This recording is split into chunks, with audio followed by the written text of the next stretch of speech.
Hey kids, Mark Miller here. Looks like we got things under control. Things are working well. Fred's over there off to the side. Fred, how you doing, buddy? Fred says he's good. I think Rory's going to be joining us in about an hour. We had a time change in the U.S., but I think the corresponding time change in the UK happens a little bit later. So we'll see what happens. Deepwater's out there. Good morning, Deepwater. Welcome. Welcome to the show. I like the name. Caleb from adventuresin.net.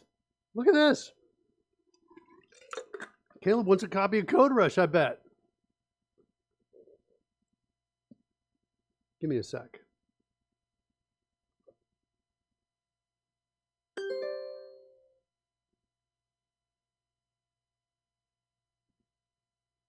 It's like the UI is, if you would be so kind. Yeah, I will be so kind.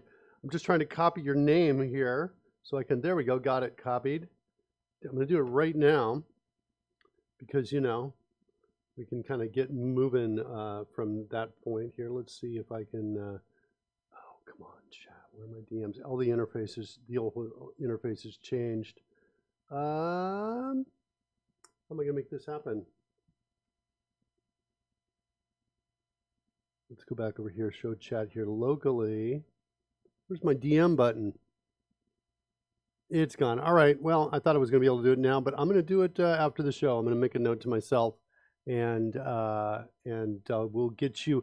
Look for a whisper from me, Caleb, and you can you'll get some instructions for how you can then send an email out and get your download instructions. So it's kind of you send an email and then you'll get them.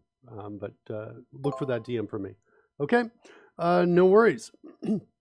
No worries at all. Let's get some music started here since it looks like Rory's not here. And get that going. All right, so today is kind of an interesting day. Today we're going to, instead of doing something new, we're going to go back to the engine and we're going to revise the engine. Because I kind of realized it wasn't good enough when we started. When we first started, I didn't really have a strong understanding of Dungeons and Dragons spells.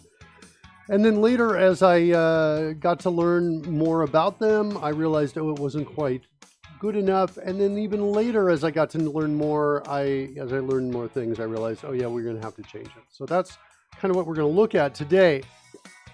And we have a very specific example, use case, our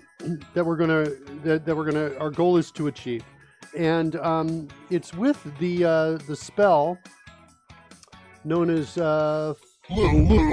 Find Steed. Let's see. Why am I not seeing it over here on the Dragonback overlay is there. Bushwhacker. Let's bring it back over here. Yeah, it looks like there's a bug here. Hold on. There we go.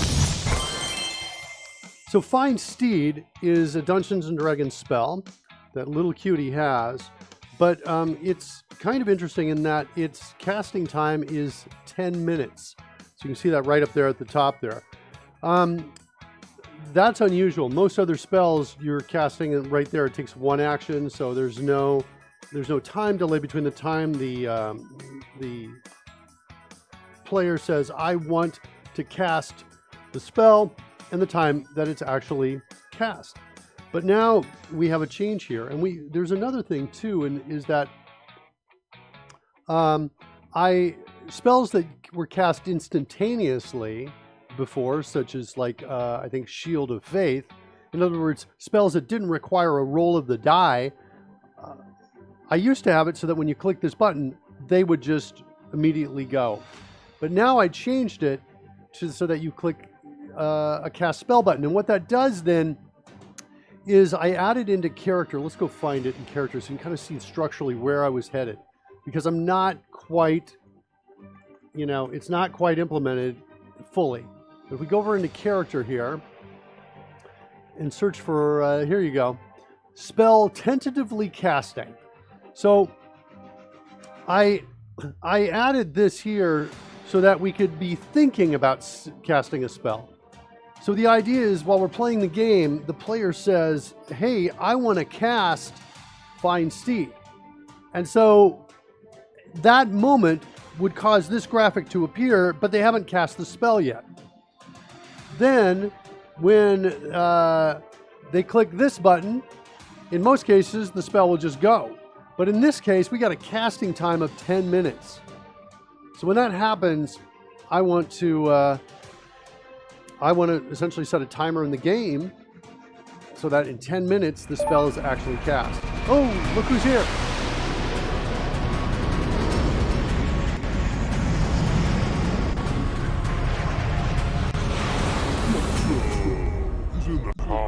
Jetsum's in the house.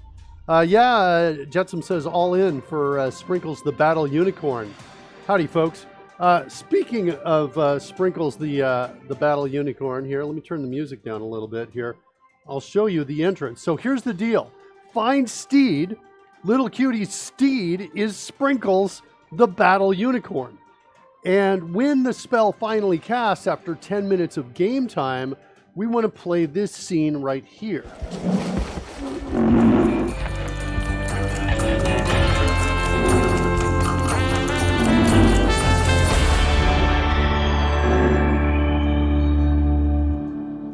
That's it. Sprinkles the Battle Unicorn. Sprinkles the Battle Unicorn, some people say is not an actual unicorn. It might be something else. Nice, Jetsum. So that's what we want to do. So that's our use case. Our use case is the Find Steed spell. We want to be able to cast it, click cast, but it's now casting. We're waiting, right? Once that comes through, then we're going to actually switch scenes to indicate that the spell has been cast. We'll change something else internally as well. And so we got to revise the game engine. Unfortunately, I didn't know all these things when we first wrote it. I was just an amateur, Dungeons and Dragons player. Had I known this from the beginning, we would have had an awesome framework and architecture, but that would have accommodated all of this. Unfortunately, we're going to try and make that today, or we're going to have to try and make that today. And so I'm like, to be honest, this is my least favorite kind of coding that I like to share with people. It's the kind of coding where I'm going back, trying to figure out how to change, understand the architecture, how to change it, and do that in a way that's quick and entertaining. I think the likelihood of me not succeeding on those two goals is well, the quick, maybe no, maybe entertaining, we'll see. So that's what I want to do. So let's close down the scroll here. And let's kind of look at this. Let's look at the architecture. I want to start with the actual spell database that we've got here. So this is a spell database. This is a database of all the Dungeons and Dragons spells. We've made some changes here, enhanced it. We've got things like Hue 1, Hue 2, Bright 1, and Bright 2. So this allows me for the hue to give it for the spell to give it some colors that are associated with that spell if I choose to do that.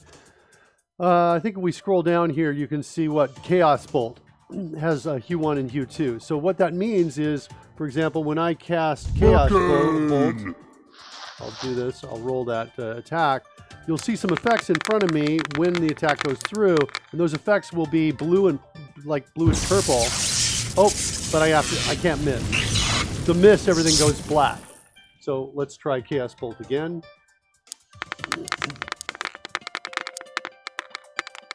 Got a hit. 4 is probably not going to hit. That's a miss too. One more time. There's a hit. And I think I've got a bug with this damage bonus. But let's see if we see that. There you go. So you saw 3 colors. You saw green at the beginning, that little flash, and then you saw some purple and blue, I think, at the end. The green is, hold on. Where the green comes from. There. The green comes from the School of Magic. So each school's got a different color, and Chaos Bolt's from the green School of Magic. So I added the green there. To be honest, I'm not a huge fan of that choice, but that's the choice that that's the current choice that we're implementing with the engine now. Okay, so we've added some properties here, not a big deal. We've also added these expressions that are evaluated optionally, like available when, on casting, on received. So this is when a spell is given to another player. For example, Dragon's Breath. I think I got an example right there. Dragon's Breath has the ability to give essentially spell-like powers to another creature. So I can give a spell to someone else. So when the spell is received by another player, I can then do things with that, like whatever that is. So I can have an action here, and I think if we go down and look at Dragon's Breath, you'll see data in the on received. Nope. Oh yeah, right here. So so I have the ability to give so there's Dragon's Breath, and then there's another spell entry called Cast Dragon's Breath, and that's the thing that can be given. And so if I now have that, then we can start executing code here. So I've got on received, I've got on casting, I've got on cast, right, is what I have. So the thing that's the problematic is I'm jumping, I think, to on cast. I've got problems in terms of which events are happening and how I'm dealing with that spell, right? What am I doing, and how am I triggering the different events? So that I have to look kind of carefully at with regards to the engine, and I have to clean all that up. So that's kind of what we're looking at. So with regards to Find Steed, let's go Find Steed in here. So we don't have any code in here yet for that.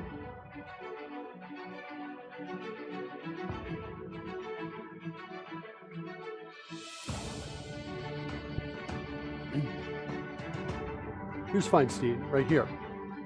So, oh, you know, let's do this. What is it? Freeze. One row. Not what I wanted to do. I didn't want to lose my... Here we go, Find Steed. So, on casting, not a big deal there, but on cast, here's where we want to play the scene. And I think there's somewhere out here. We find let's write the word play here so we can come back quickly. Replace scene.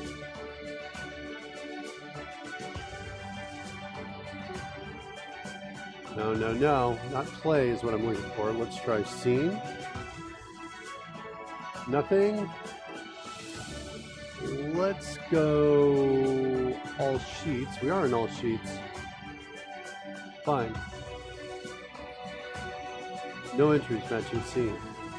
Play. That was play. Let's see a bunch of player. Is there play scene, show scene?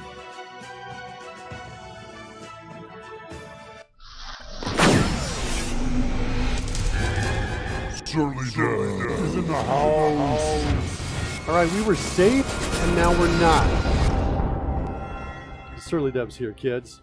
Whoa, Jesus, dude. Come on, Surly Dev. I'm trying to, like, you know, keep that blood to myself.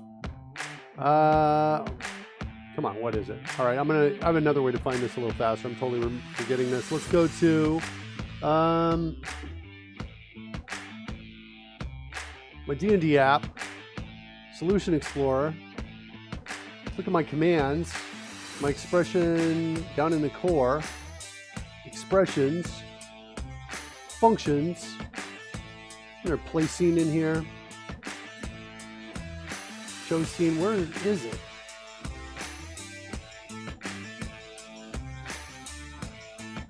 I thought for certain that I had this.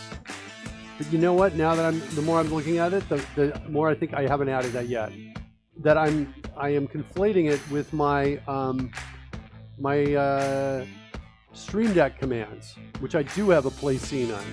Yeah. Okay. All right. So let's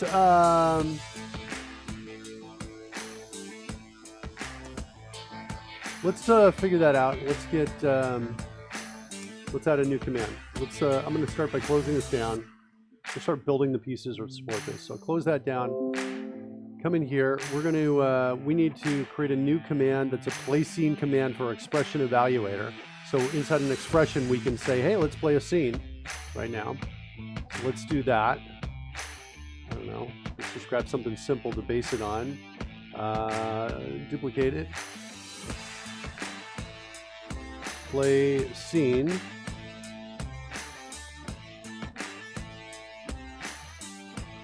Like that.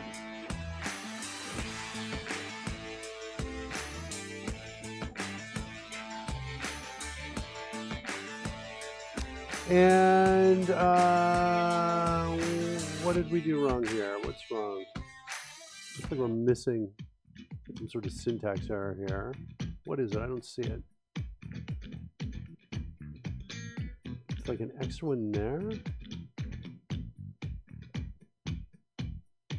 Everything's going so badly all of a sudden.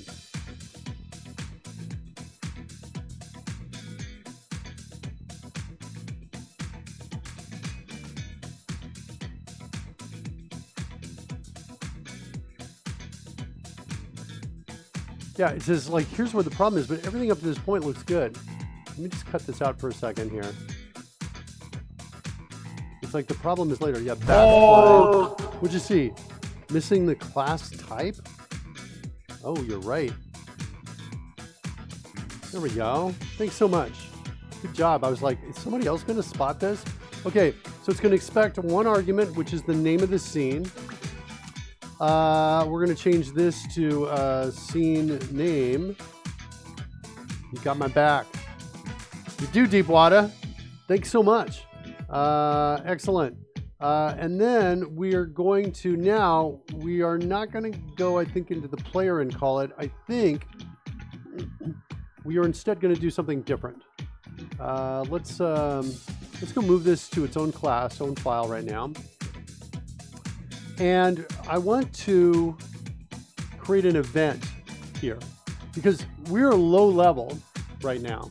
We're in a core engine, and it has no knowledge of anything scene-like. So I want to change that. Hey, beautiful, how you doing, baby?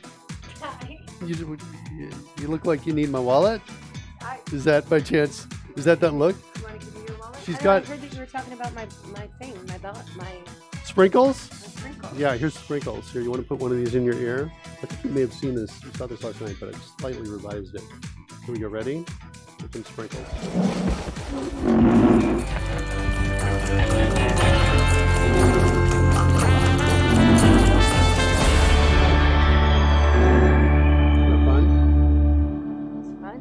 Fun. Yeah, I'm talking about sprinkles. I'm talking about bringing sprinkles How do in. you imagine that my character rides on this rhinoceros? Well, I was going to like bareback or with a saddle, you mean?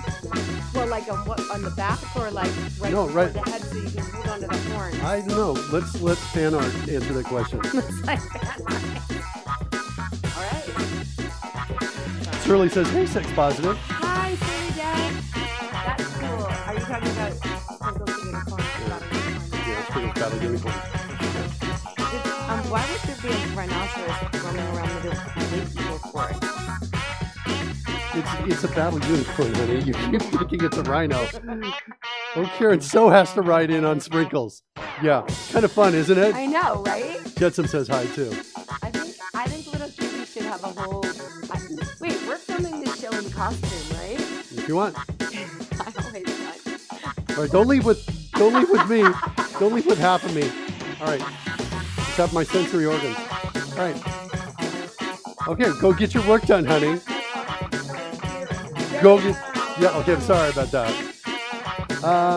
Went to see my surgeon today. He said it was all self-contained in the prostate. That's what we're talking about, Surly Deb. That's exactly what you want.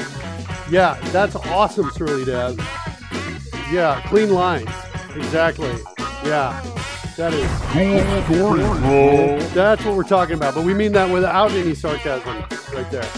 All right. Okay, so here's what we're going to do. We're going to now, instead of doing this, we're going to trigger an event. Oh, okay. Rory says, yeah, he's coming in about 40 minutes. Cool.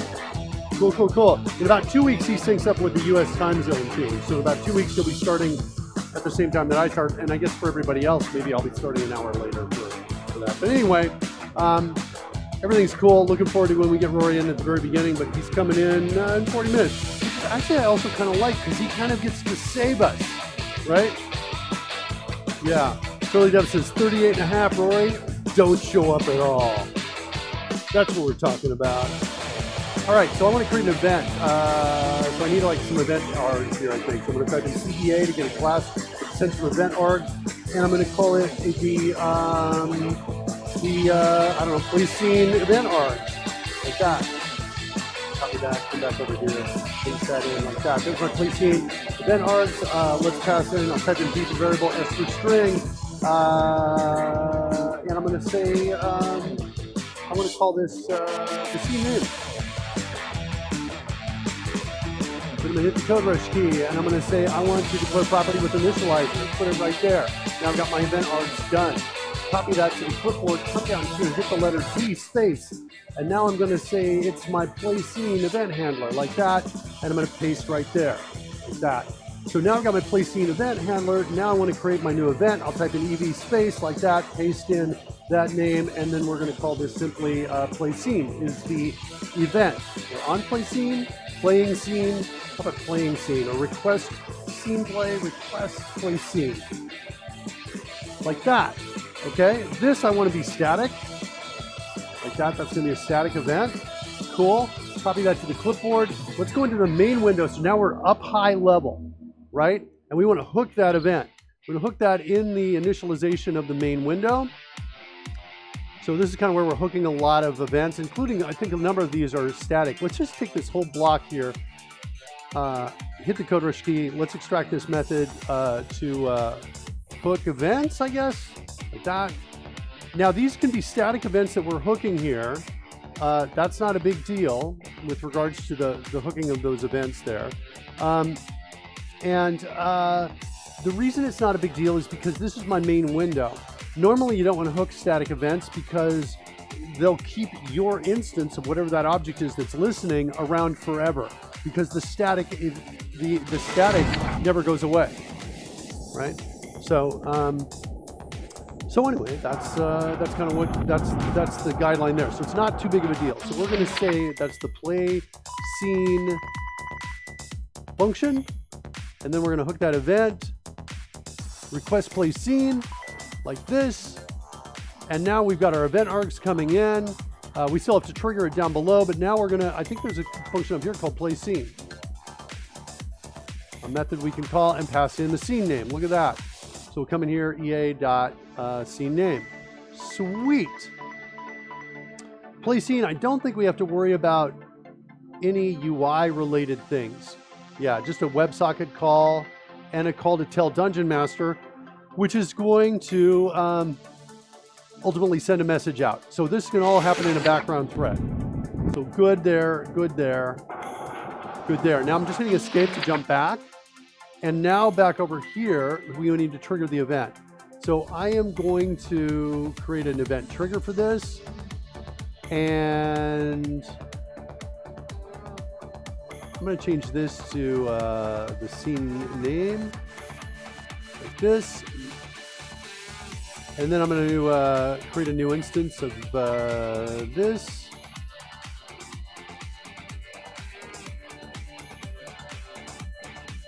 Like that, and we're going to pass in the scene name to it. And then we're going to invoke it. Sweet. And then we got to call this. So now we're going to come down here, right behind Fred. Let me scroll that up for you. Right in here, and we're going to do that on request play scene.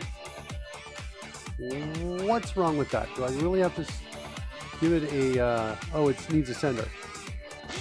And we're going to say, what is my sender on that? I'm going to say null. In fact, if I'm going to say null, I don't really need it here. I'm just going to pass this in. I'm going to do null here, I think. And we're going to do that. So now we have the ability to play a scene. Now we can go into our spreadsheet. In the spells spreadsheet, look for find seed. Just look for the word play. There it is right there. So on cast, we're going to say play scene. And the scene name is called dh.sprinkles. Put that in quotes. One of the things that I'm doing here that's kind of cool is we're calling evaluator.evaluate on the argument, the first argument. So if it's in quotes, it'll come back without quotes, I think. I'm pretty sure. Also, that means we can have an expression here that evaluates to a string. So we can do something along the lines there in terms of whatever that first argument is. So, so that's our use case. Let's come down here. Let's, before I download it, let's copy the right folder name to the clipboard. Go back to my spells. And let's download.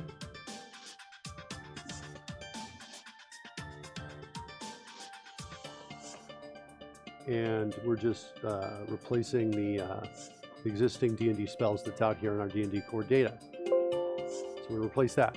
So now we have a place named on cast. Who is that? Who is that guy?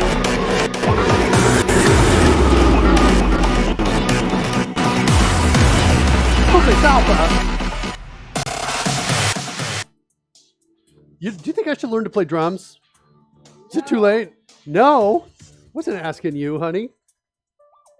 I do love a drummer, though. Yeah. Well, What about me? Codebase Alpha. Is it a bird? Is it a plane? Wait, why are you coming to the show? What are you showing up here for? What's going on? You have work to do. This is, I think, Pluto right here. You're just, seriously, you're just a little bit of you is in the frame. Pluto's hairy right now. You know I'm trying to do a show, right? I'm trying to work. This is a professional show. Come on, honey.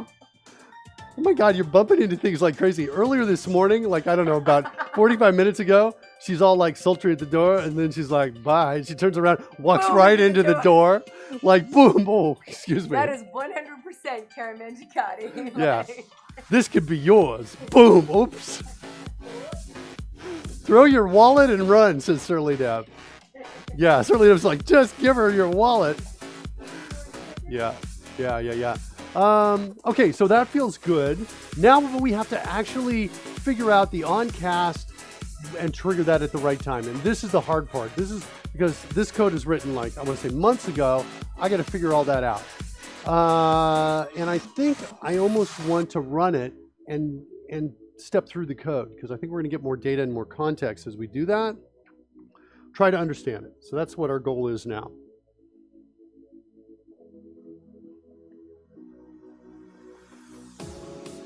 So I'm running it, waiting for it to start up.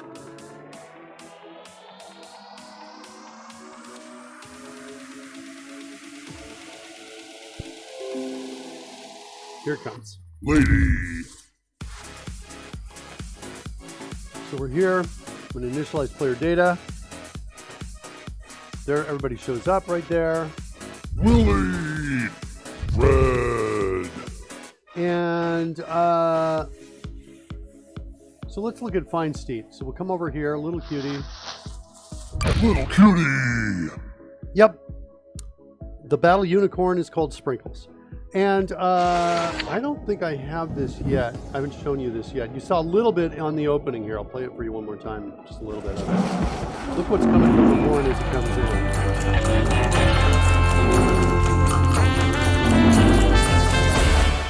So that's Sprinkles. Sprinkles is going to be a new animated character, a puppeteered character, just like Fred is, right? Fred can do things like this. By the way, over the weekend, shot with my son a whole new set of hand signals. I've not animated them yet. I haven't put them out there. I'll probably do that maybe next weekend. I don't know when I'm going to have time to do that.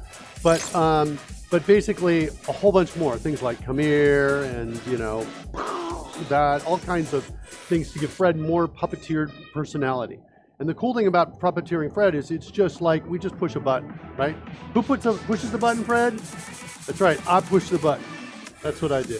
So it may look like Fred's got a plan, but I swear to you, there's only one person in control, and that one person is It's me, right, Fred? Or Fred is in control. So that's kind of the idea. So the idea is we'll have a whole bunch of buttons across the Stream Deck for Fred and a whole bunch for Sprinkles.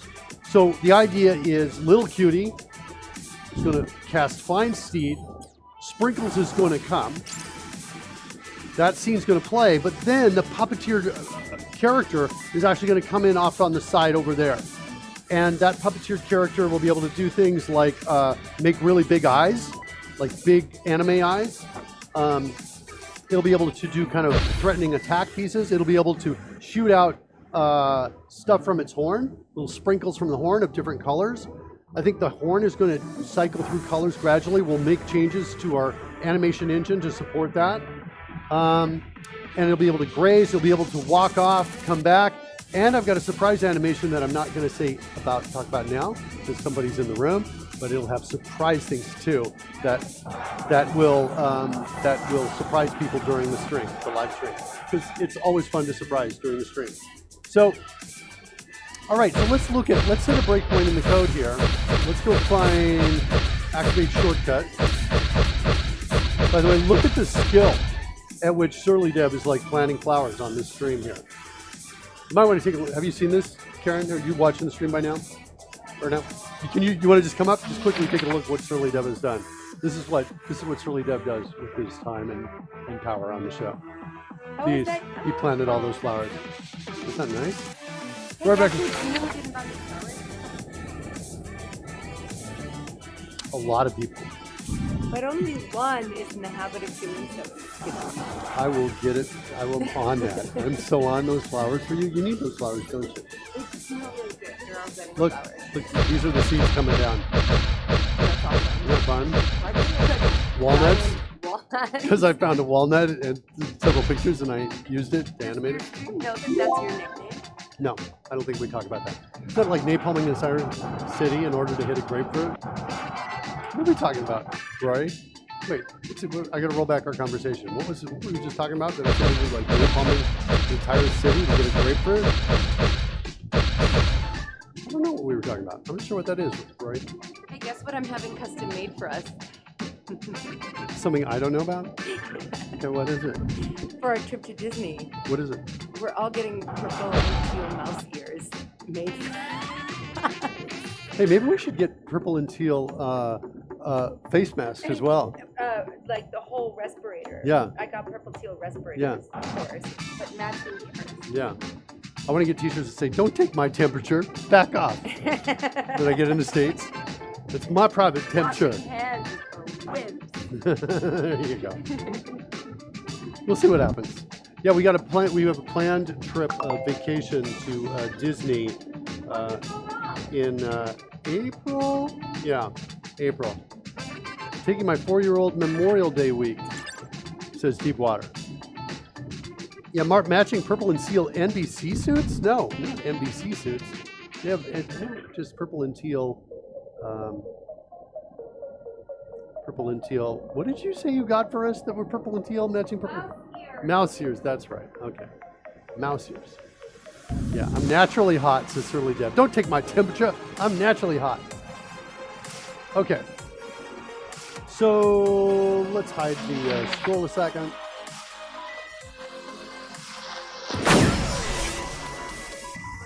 And it's activate shortcut is where we want to go.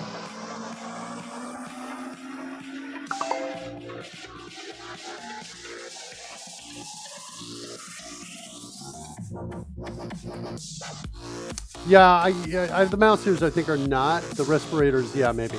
For avoiding all the COVID-19. Get that COVID-19 out of here. Okay, so I want to go into activate shortcut. This one. This is like this big one. You can use some refactoring, kids. It's pretty big. Let's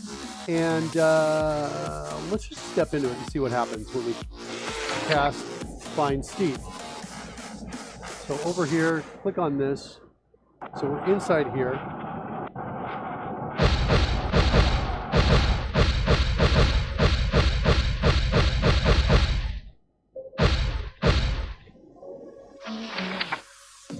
So set role type checkbox. Actually, I wanted to go back in here and let's look at this code. Excuse me, I want to see what happens here. Is it enabled? What's the roll type? Cast simple spell. So the roll dice is enabled. That's okay, because blood and roll dice can also be cast spell. Set roll type radio button. So let's go in here. Cast simple spell. So cast other spell is checked. All right, so that's also good. So that's not in conflict with what we want to do. These clear the wind-up special effects that are down low level. Clear additional spell effects. I think I'm okay with that. The part here is special. Is that true? About Fine Steed? I want to look it up on the. I want to look it up online.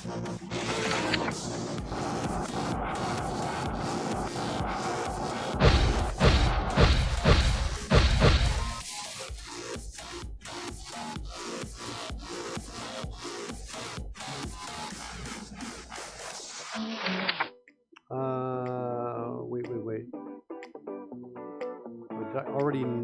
I was thinking, is it an action? Yeah, so it's not an action. Oh, we need water for all our plants. Now the stream's going to be awesome.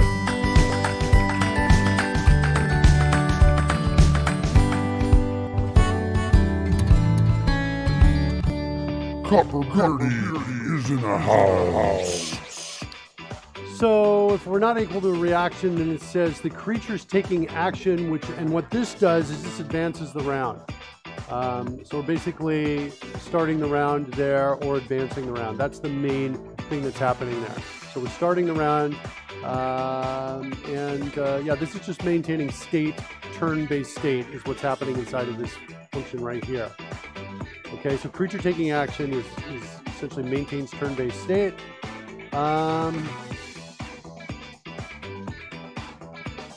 And is it an attack? No, it's not.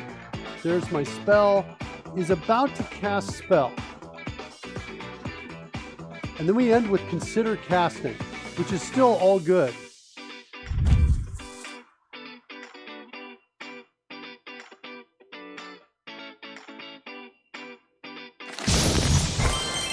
So there we go. So we kind of player data change call, put out the change the stats page to our spells page, spell listing, and then consider casting brings this up, which is also good.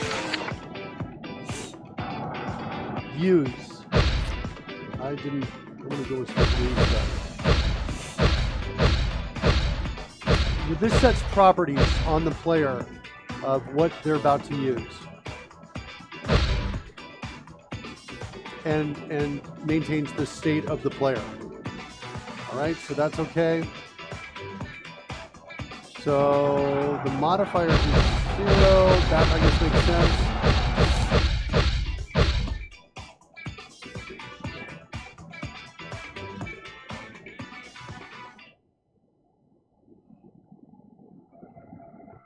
So highlight player shortcut. I think what that does is that puts a red bar underneath the piece that's selected.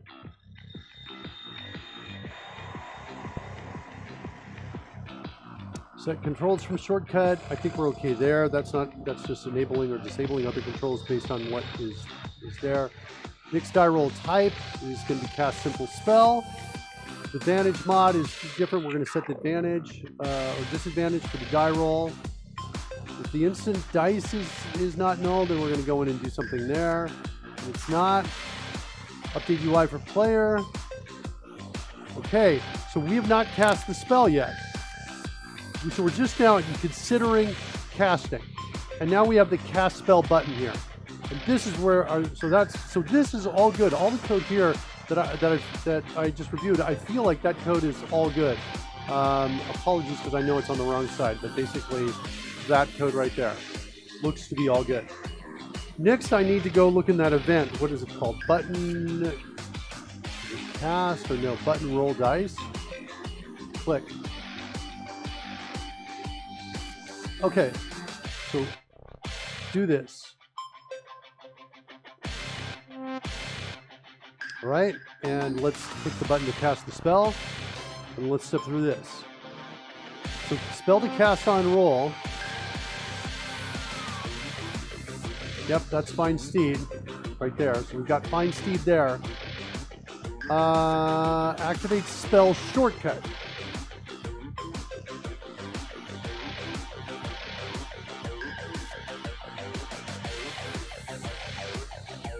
And this is going to be true. So we're going to get out of there and do nothing. We're not going to roll the dice. So this is the next place. This is the place where the logic needs to be added right here.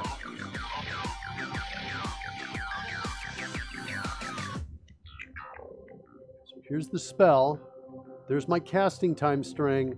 And here's my casting time that's already been converted on importing. And there it is right there, 10 minutes. So this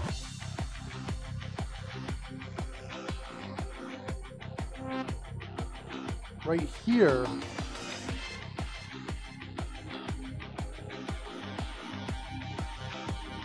Genesis 7, where are you? We need your help.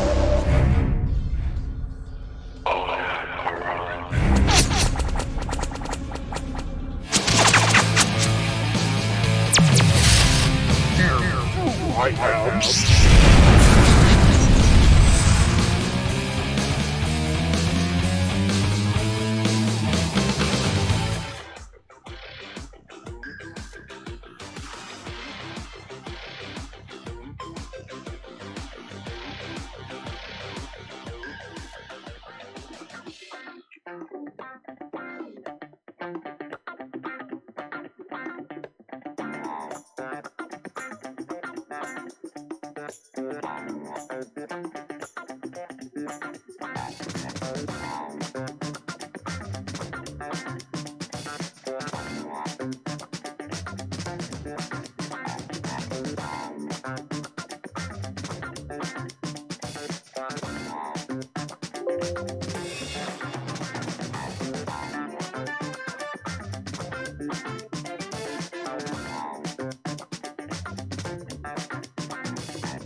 Mark!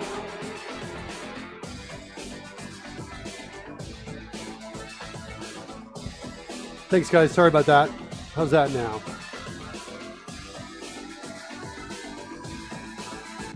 Better. All right. Yeah, I can see it. Okay. So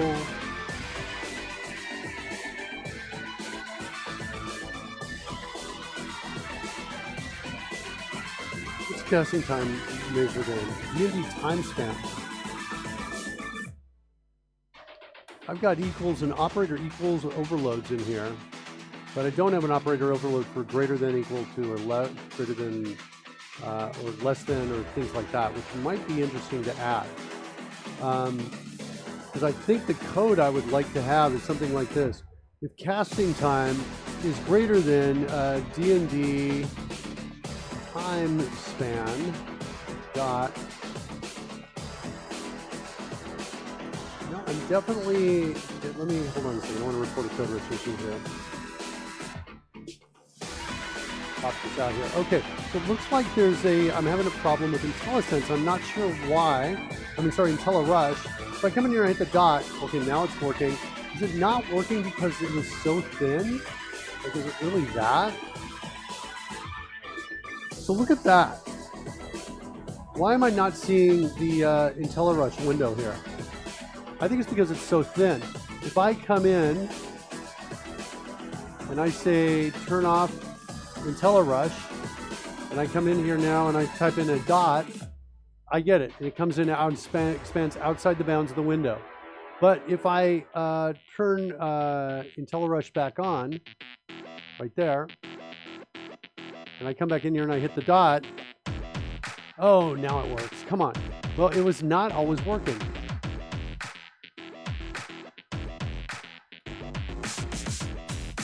Dot. Well, it wasn't working before.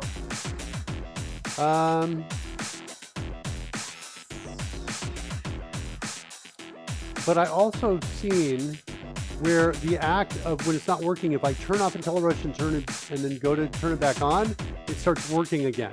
So there's a state-related issue with regards to having this. Try adjusting the window again, out and back in. Okay, let's try that. See what's happening.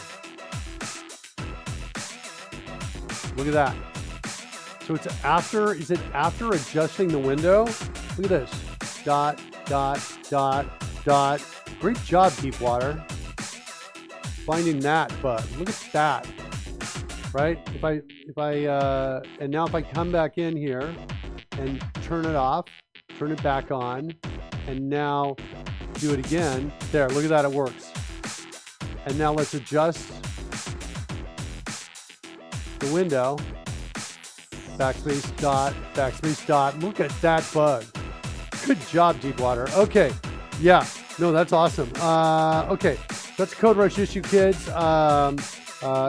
It's an awesome bug to find because that kind of reproducibility, IntelliRush fails to appear dependent on edit window resize like that. All right, no, that's awesome. Great bug. Okay, good to know. Okay, so you did say one of the reasons you're doing this is to find bugs in CodeRush. That's right. So Deepwater's with us. Deepwater is Caleb from what is it? I want to say the Adventures in .NET show, right? Podcast. That's the name of the podcast. And he interviewed me on. He and his co-hosts interviewed me on I think Friday, and said, "Hey, I'd like a copy of CodeRush." So I said, "Just show up." And I'm giving out copies of CodeRush to anybody who's in the chat room who wants it. And I on the show I was saying, in fact, Deepwater, why don't you put a link to the show in here so people can go subscribe. And I said, one of the reasons I do this is to find bugs in CodeRush. And one of the things we just did is we reported an issue. So that command up back there that CodeRush puts in there, the bang CR issue start command, that marks a location on the stream. And then the closing of the issue, when I type in bang, CR issue, log, and all the other pieces, that sends an email out with all my log files zipped up as well, with a full link to the show, so developers can go watch what's happening and even roll back further in time if they want to. So it's an incredibly effective way to find edge case bugs and report them and then fix them. So it's one of the things that we do on the show, and I love finding these kinds of bugs, finding these edge case bugs. Oh no! Who's here? Who showed up?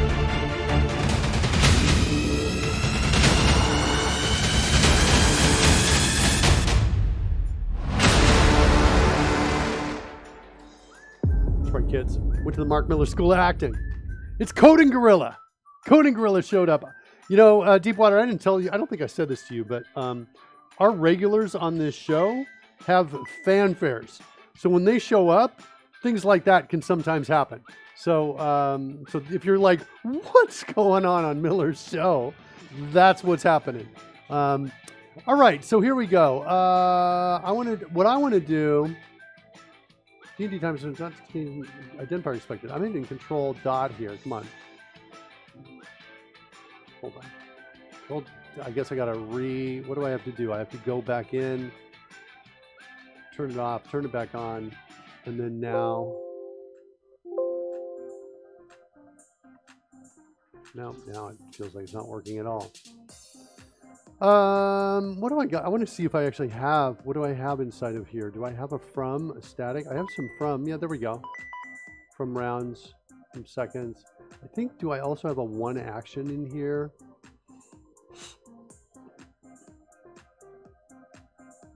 Here it is right there. That's what I'm looking for, one action. So I kind of want to see if it's equal to, if it's greater than one action, then I want to essentially set a timer for the casting time,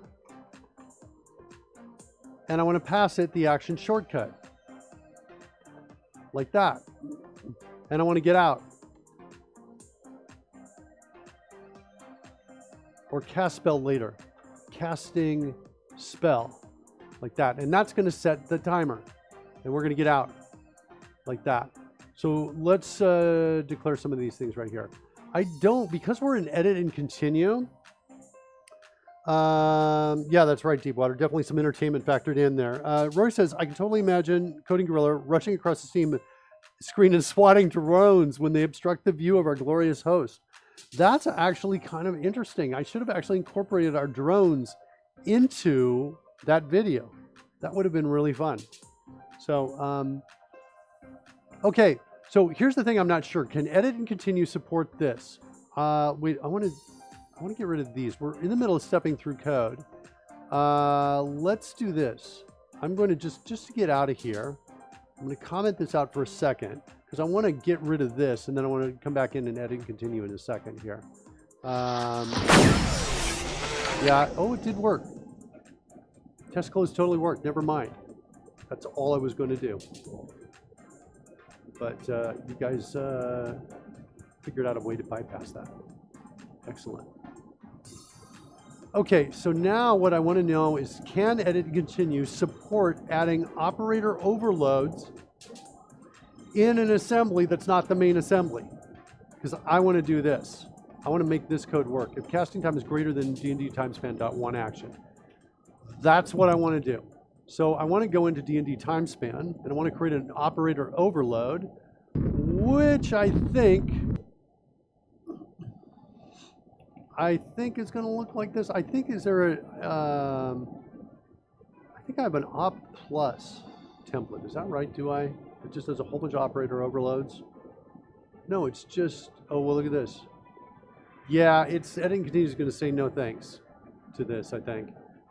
Yeah, it's going to say no thanks. Does that mean I also have like an op greater than? I do not. But the op plus is interesting. Let's go into templates and see what else is nearby in there.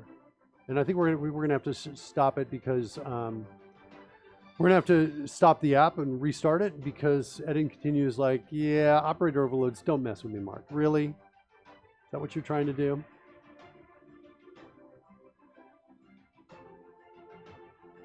So for op plus.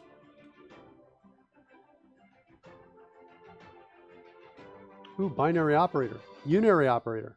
These are coming from lists. That means in template name variables, I've got something called binary operator and unary operator. There.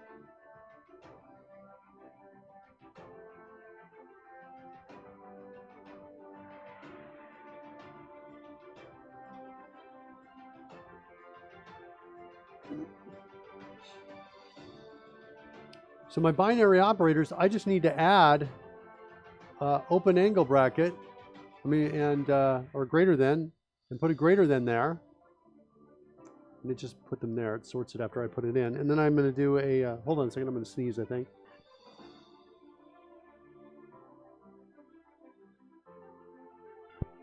And then I'm going to put a less than symbol here and do a less than over here. And by making those changes, I should be able to now come in and say op greater than, well, without, that's Visual Studio trying to kick that in. And now I've got my greater than operator. Okay, still have the same bug here, but or not bug, but just the edit and continue can't support it. But I'm going to just hit Shift F5 to close everything down, and I'll start creating this code here. So I'm going to create a operator greater than, and I'm going to say, well, what we want to do is we want to convert the time span. Let's rename this to left. Let's rename this to right,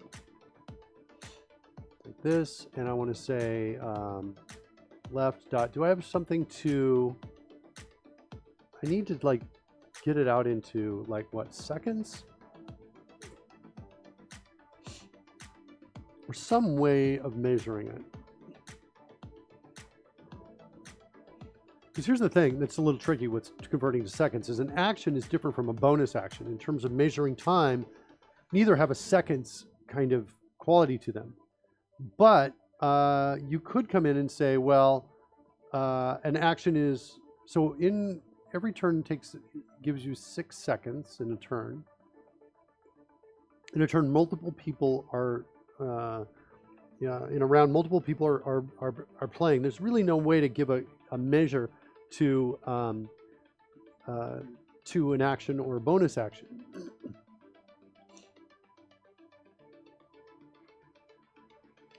So maybe I check to see first if I can get it to an action.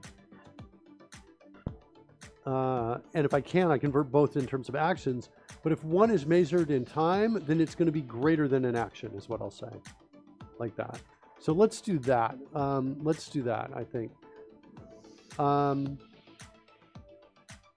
the other alternative is to come up with a second equivalent for bonus actions. Let's do that.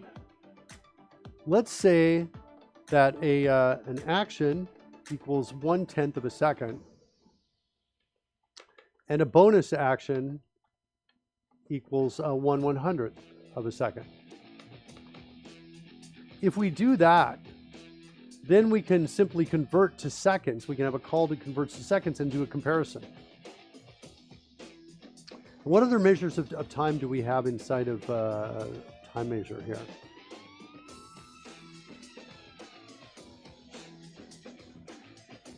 We got a bunch that we have to kind of accommodate and figure out here. Trollbot.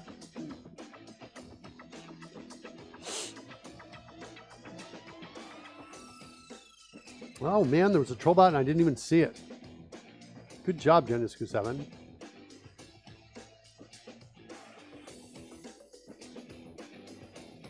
Thank you guys.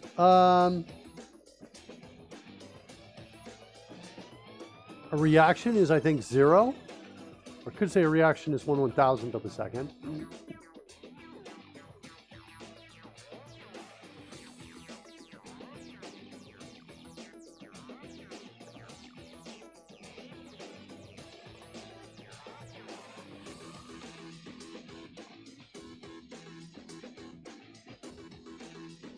A round is equal to 6 seconds.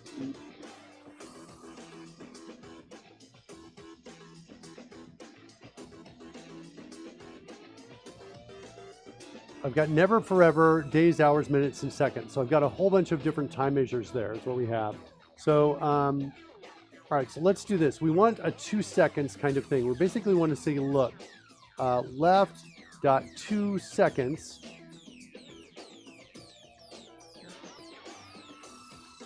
is less than right dot 2 seconds. That's what we're looking for. Let's declare this. It's not going to get the return type of that because there's no context on it. I'm going to make it a double. And then I think I want to switch on time measure is what I want here. Switch on time measure. So if it's instantaneous, I'm going to say R0 to return 0, like that. If it's in actions, let's go up to where I was here.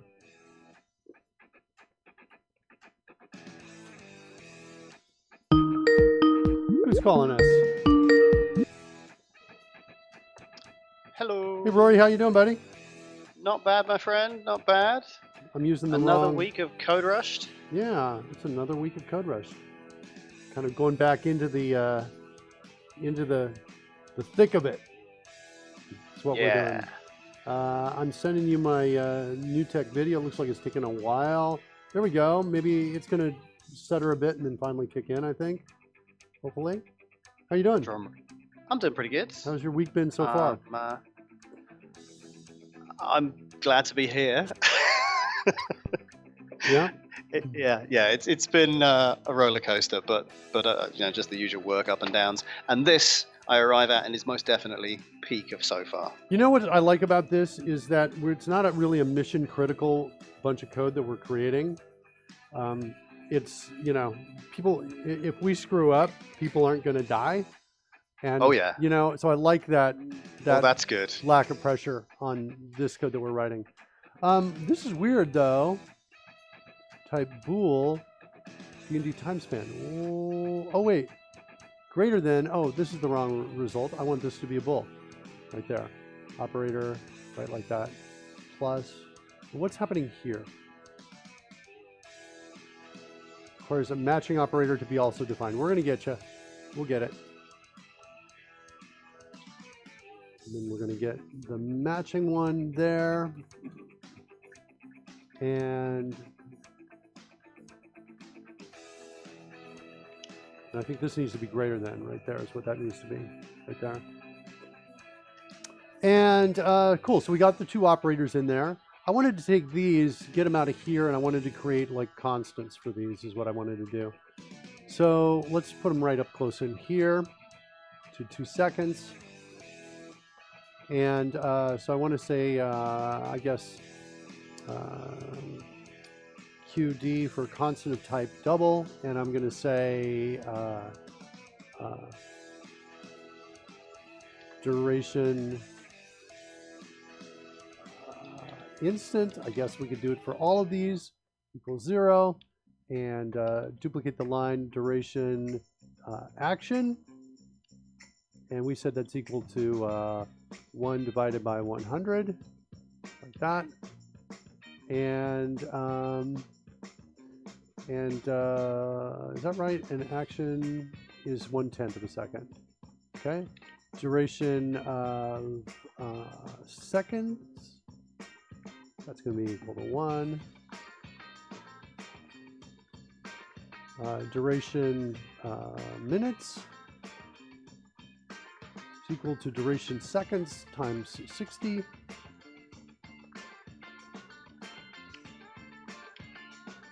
Duration hours. Duration minutes times 60. And duration days. And that's equal to duration hours times 24. Okay, there's those. And then we have a duration forever is equal to... Do you already have this defined? I thought you had this defined for... Well, I suppose it would have been for D&D time span if anywhere. It just feels like you had a concept of days and minutes already for when you implemented the D&D seasons and so forth, so you could translate between them. No, not really. I've not done this. The thing I'm definitely doing that's unique today is this right here, where I'm saying here's what an action is, here's what a bonus action is going to be, that sort of thing. Okay. So that part is new. There may be something out there that's let's see. Hold on, I want to choose this 100 bonus action. I might have had something out there to convert. I know I've got something to convert a D&D time to a regular time span. I think I've got, in fact, I think it's in here somewhere, to date time, I think is what I've got in here somewhere. Let's look at that, to date. No, let's do a search in, let's bring up Code Rush, jump to symbol and say to date. No, there's no to date time. I'm pretty sure there's something like that that exists on some level. Maybe I'm just like...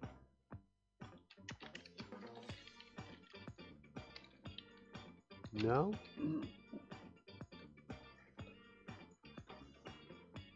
As full D&D date times from? No. I thought for sure I had it, but I don't see it.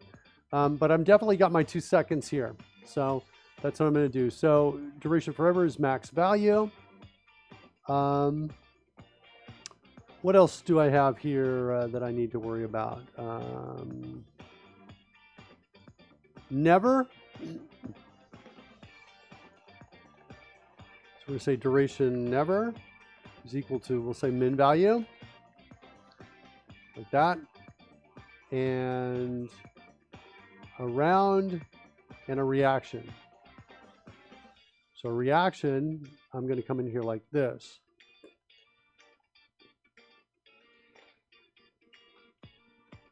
Like that, and that's going to be 1 over 1,000. Like that. And what was the other one? Round is the last one we need. Round is 6 seconds.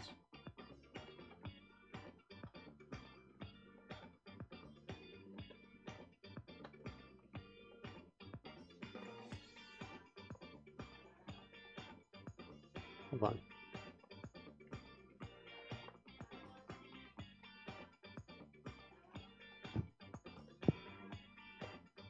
Now everything is based on a second. See it? I like this. Mm-hmm. Okay, and yeah, it's not bad. And now we've got a way of kind of quantifying. Did I get my reaction in there? The reaction, I think I did. It's 1,000th of a second. All right, so that's kind of how we're going to quantify if something's greater than it. Now, I know I'm kind of going through, I should acknowledge that I'm maybe overthinking the solution to the problem. I'm overthinking it because I want it to apply to anything, because we're rarely going to be comparing any apples to oranges. In other words, we're almost always going to have the same time measure in both cases, but this allows us to forget about that. Oh no, look out. Hey, we're trying to do a show. Come on, Michael. Michael Jolly is in the house. No. Pull up. Oh, Michael. Taco everywhere. Taco everywhere. I had tacos yesterday, by the way. And we had tacos yesterday at a local place, and we sit down, and then the first thing I hear is, wow, tacos are super cheap tomorrow. And I'm like, today's Monday. Tomorrow's Taco Tuesday. Are we having tacos again? And, you know, yeah, Bald Bearded Builder just flew in. Tacos engaged as he comes in. I want a taco right now. Whoa, I just noticed Justin says Roy comes in, stream hangs. It looks like we're good now. I didn't notice that we were... I think it was just a temporary thing when you were switching the cameras over and stuff. Yeah, NDI is like, oh, let me chug up and get going here. By the way, speaking of hanging, we did a practice round. We're going live, by the way, this Sunday. This Sunday, we're going live. Okay. Dragon Humpers, twitch.tv/Dragon Humpers, kids. I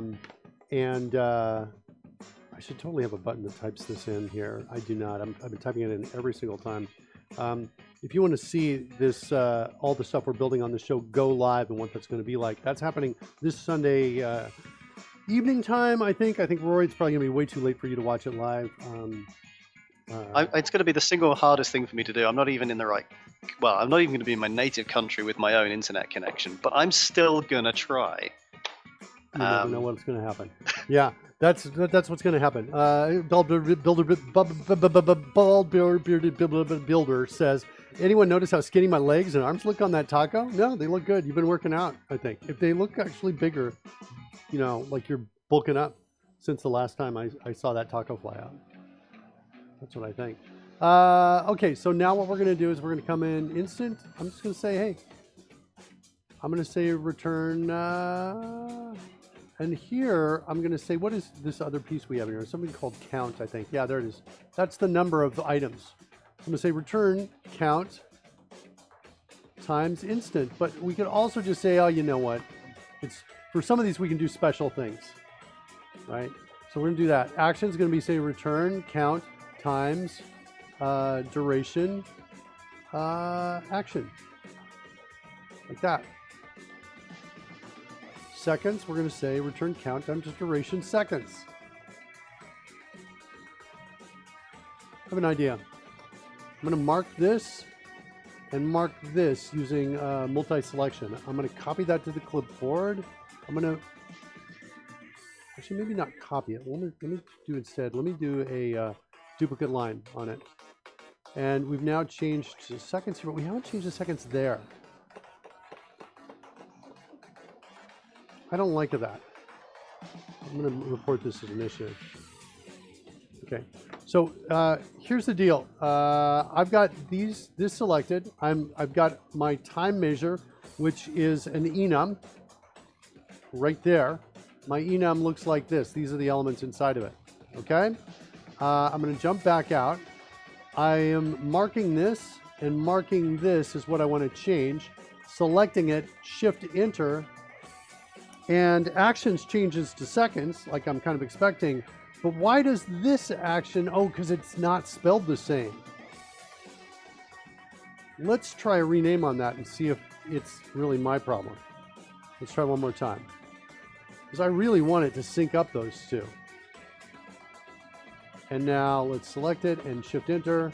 That's what I wanted to see. Okay, never mind. Not my issue.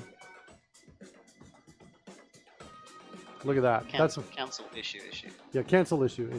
Yeah, there we go. Look at that. That's what I wanted to do. We have something up here needs to be renamed to seconds. The great part about that is that it works even though the thing declared doesn't exist, because as you say, there was an S missing from the end of duration seconds, and actually it points that out to you, that you haven't followed your own pattern. Yeah, it does. Shame on you, Mark. And we're around here. And I was going to say less shame on Mark, more well done Code Rush for being helpful. Thank you. Well done, Code Rush. Yeah, you're the best. Right? Okay, and then we're back around. We circled around. So now what I want to do is I want to, now that we've got that though, we can now see which parts were not named consistently.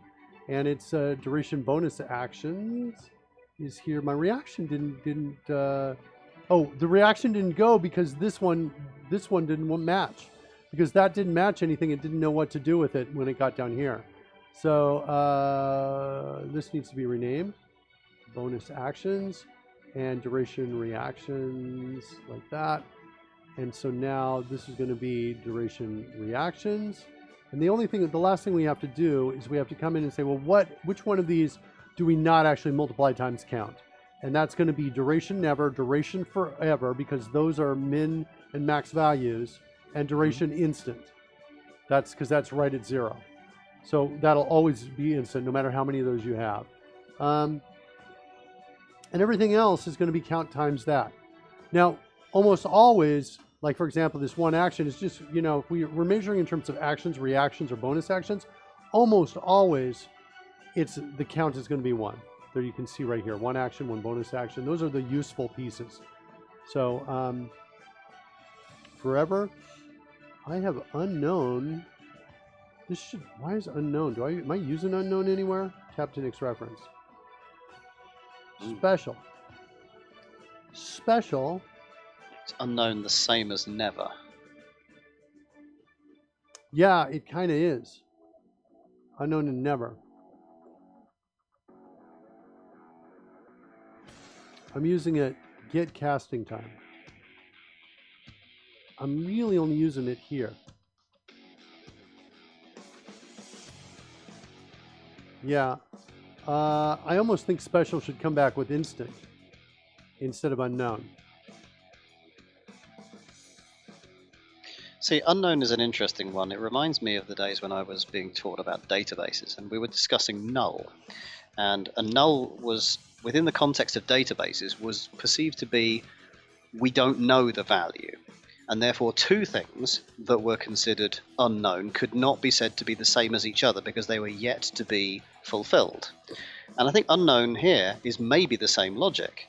It does have a value, but we don't know it. It will resolve later. And that's different to never, which is a certainty of never happening. Yeah. Notice also my never is set to 0, and that should really be min value. It looks like I got a serious logic error right there. Let's see where never is used, see what the impact will be of changing this. Repeats never. Okay. Recharges never. We're using it in several places. Never, never, never. Okay. Now I just want to look at what's going on here. Repeats, if it's 0, time measure. Repeats count. So this repeats right here is in the mod view model. That's like really old code. The mod code could potentially be changed. No, Surly Dev. No, I don't think I could do coders for QBasic. I don't think I could do that. No, I can't do anything. Long time ago. Coding Gorilla says, never say never, winner. Yeah, I'm nervous about changing this here. The never is 0. That's not, I don't like that. I'd like to change that. I'm going to put a little to do here. Consider changing never and unknown.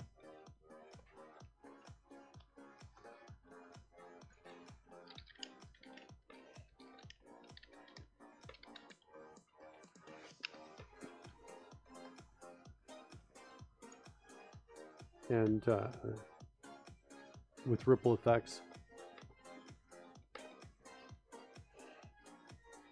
So I'm going to do that now. I'm not going to change it because I believe that it is too risky at this point. But I'm going to make these stand out, and this is definitely something I want to think about and look at later. Okay, so 2 seconds. Here we go. Return, return, return, and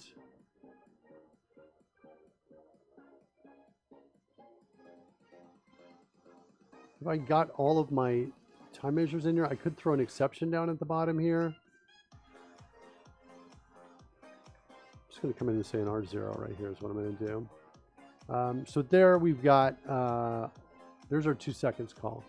Now we've got our operator overloads. We could very quickly, I'm not sure if this gives us the greater than or equals. I think it does not. So I think like let's actually do a quick test here and see if it gives, if by defining greater than and less than, do we also get for free less than, greater than or equal to, and less than or equal to? So we're going to say return left is less than or equal to right, and I just want to see, does the compiler say we're good, or does it say not? It doesn't say, it says it doesn't know it. Doesn't know. Okay. That does make a certain amount of sense, because with that being the case, you couldn't do things like the little lambda sequence, which is the equals greater than. You wouldn't be able to redefine that because it would already be viewed in terms of its two constituent components. I'm doing the opposite of that, though. I'm saying, well, maybe, yeah. Yeah. I'm doing the opposite. You're declaring, although the order of the physical symbols is different, you're declaring that a compound set, or you were hoping that a compound set of symbols would be representative of its constituent parts, and that would be problematic in the case of lambdas already. Yeah. So the cool thing about these operator overloads, though, now is now I can work with D&D time spans as if they were like numbers. I can say, does this equal, does this not equal to it? And all of this across the board, right? All the way, like greater than, less than, greater than or equal, less than or equal. So it's a little bit of a work. Have you also defined implicit conversions? I do not. I don't think I have any of those in there. I think I've got a template for doing it. Op equals, op double equals gives us the implicit, no, does it? No, is it op, it's op equals, sorry, just one equal sign. Hold on. Op double equals gives me the comparison. Op one equals gets me implicit operator conversions right there. So I can. Those are nice. Yeah, I can do that. There's a potential. They're not always so great though, because it's nice sometimes to see when things, or to manage the way in which things convert between one thing and another. Yeah. I want to also look at D&D utils because I feel like, what do we got in here? Any kind of time in here? No. There's no time thing there. I totally thought I had something to convert a D&D time span to a clock. Somewhere in there we've got in our clock, we're doing something to track time. Okay, back out to where we were. So I'm just hitting escape to get back. Escape to get back through all the code we wrote. What's this? From duration string. Okay, still in D&D time span. Here we go. So if my casting time is greater than 1 action, then I want to cast the spell. I want to call casting spell. My casting time is coming up here. Now I can use that great 2 seconds thing we had before. 2 seconds looks like it needs to be public. Sure enough, there it is right there. So I can just hold down the Alt key and up and down arrow key to cycle through the different visibilities. So I'm just going to hit Alt down arrow there to go from private back around to public, and then down, down, down will make it closer to private, and then back down arrow again brings it back up to the top, and then Alt up arrow does the opposite of that.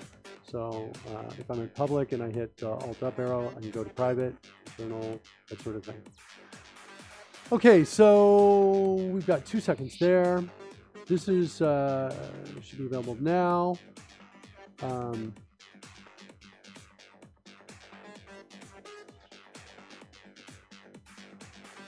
Seconds till casting, and I haven't worked with our D&D clock in a long time, but I think it goes like this. Game dot, do I have a set alarm in here? Game dot clock. No. I don't have a clock. There it is right there. Clock dot set alarm, set time, get alarm. Add alarm. I'm typing an alarm here. Create alarm. Create alarm. Do I want to change this to set alarm? I think I do. I'm going to rename this to set alarm here.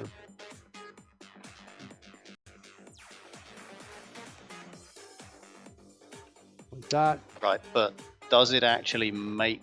Oh, no, it does. There, it does add it to the official list as well as returning it for convenience, so that's good. Hold on 1 second, though. I want to see set alarm. I just had a... when I tried to change it to set alarm, when I renamed it, it gave me an error. I saw it just at the end here. Visual Studio said, wait, conflict. 1 unresolvable conflict. Where is it? I'm wondering if...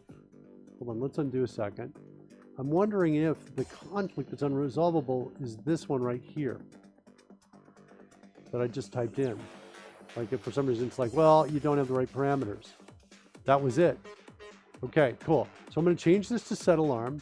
Wait, are you concerned that the naming, I should actually say create because I'm sending it back? I was, but also it is adding to alarms in line 349 there, and I think alarms is a field, so that's fine. It is registering, not only creating it, but putting it in the right place, which is valid given the new name as well. So I was concerned it was only returning the value, but actually I think it's using it as well, so at that point, good. I'm going to keep it at create. I share your concern, because look at what we're doing elsewhere. See that? We're hooking the alarm fired event on it. So create alarm does one thing, but then hooking the event is the other piece. So the act of creating it does not actually make it active in any sense. Is that right? No, it makes it active, but we'll never hear about it unless we hook the alarm fired event on the alarm. See what I'm saying? The other option is to say create alarm and pass in a handler, like a callback essentially. Yeah.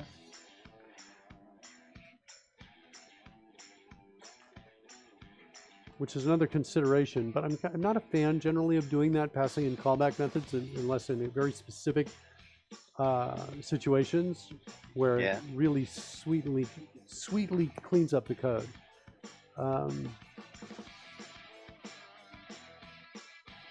Yeah, so I think I'm going to just maintain this current style right here is what I'm going to do. So jumping back. Did we miss it?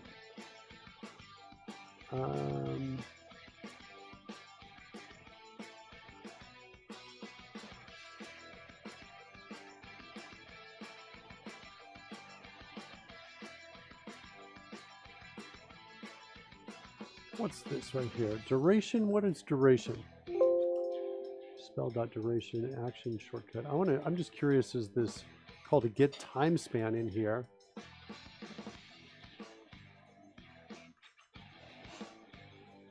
It's a regular time span that's coming back.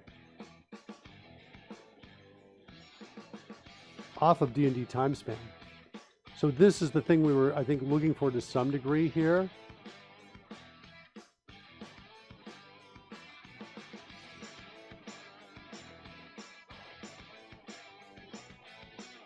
Wait, what?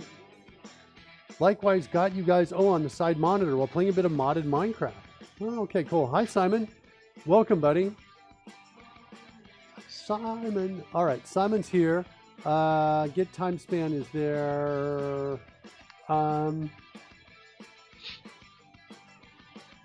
Yeah, I think I want to change get time span. And I think I want to say time span starts seconds to, and then call 2 seconds on it. Like that, although 2 seconds is going to, this is going to, from seconds is going to cause a problem in forever and never. No, maybe not. From seconds may not throw an exception on int.max value or double.max value and double.min value. So if it doesn't, what should it be doing?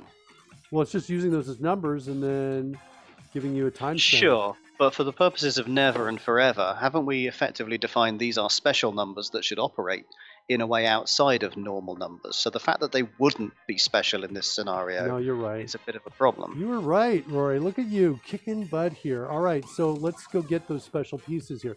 So if it is forever, then we're going to return time span.max value, right? If it is never, then it's going to be min value, right? We're going to stay consistent at least with our new stuff, right? If it is instant, we're going to say it's 0. Yes. Right? Time span, do we have a dot 0? We just say from second 0. And pass in 0, like that. Then we're going to say, a default here. I think it's just like this.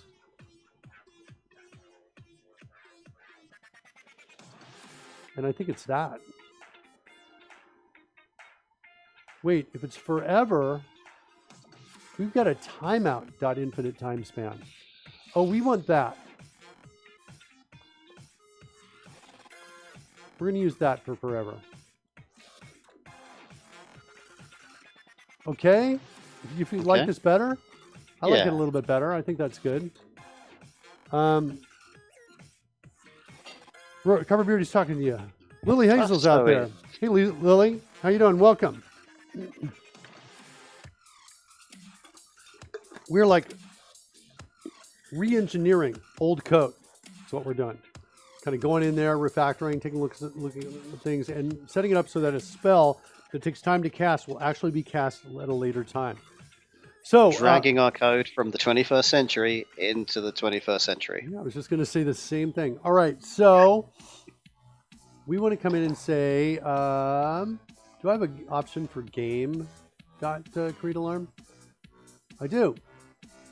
And the time span from now that we want to get is going to be TTS time span dot from seconds, and then pass in seconds still casting. Okay, that's step 1. Next thing is the name of the alarm. And this can be, we're just going to say, cast the dang spell, dude.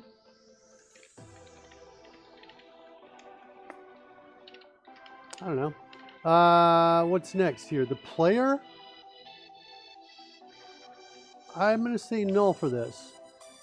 The casted spell? Oh, this is the data. The data I'm passing in is the action shortcut. Because the action shortcut, I think, has the active player in it, I think. Does it? We have player? It's got player ID. That's good enough. We can work with that. Then we're going to say, hey, when the alarm is fired. Hold on. Let's do it again. Give it to me. Tab to insert. Come on. And we're going to call this cast spell now. Like that. So now, when the alarm is fired, we are going to say, hold on, we want to do one other thing. This second piece right here, this we want to say, I want to say this is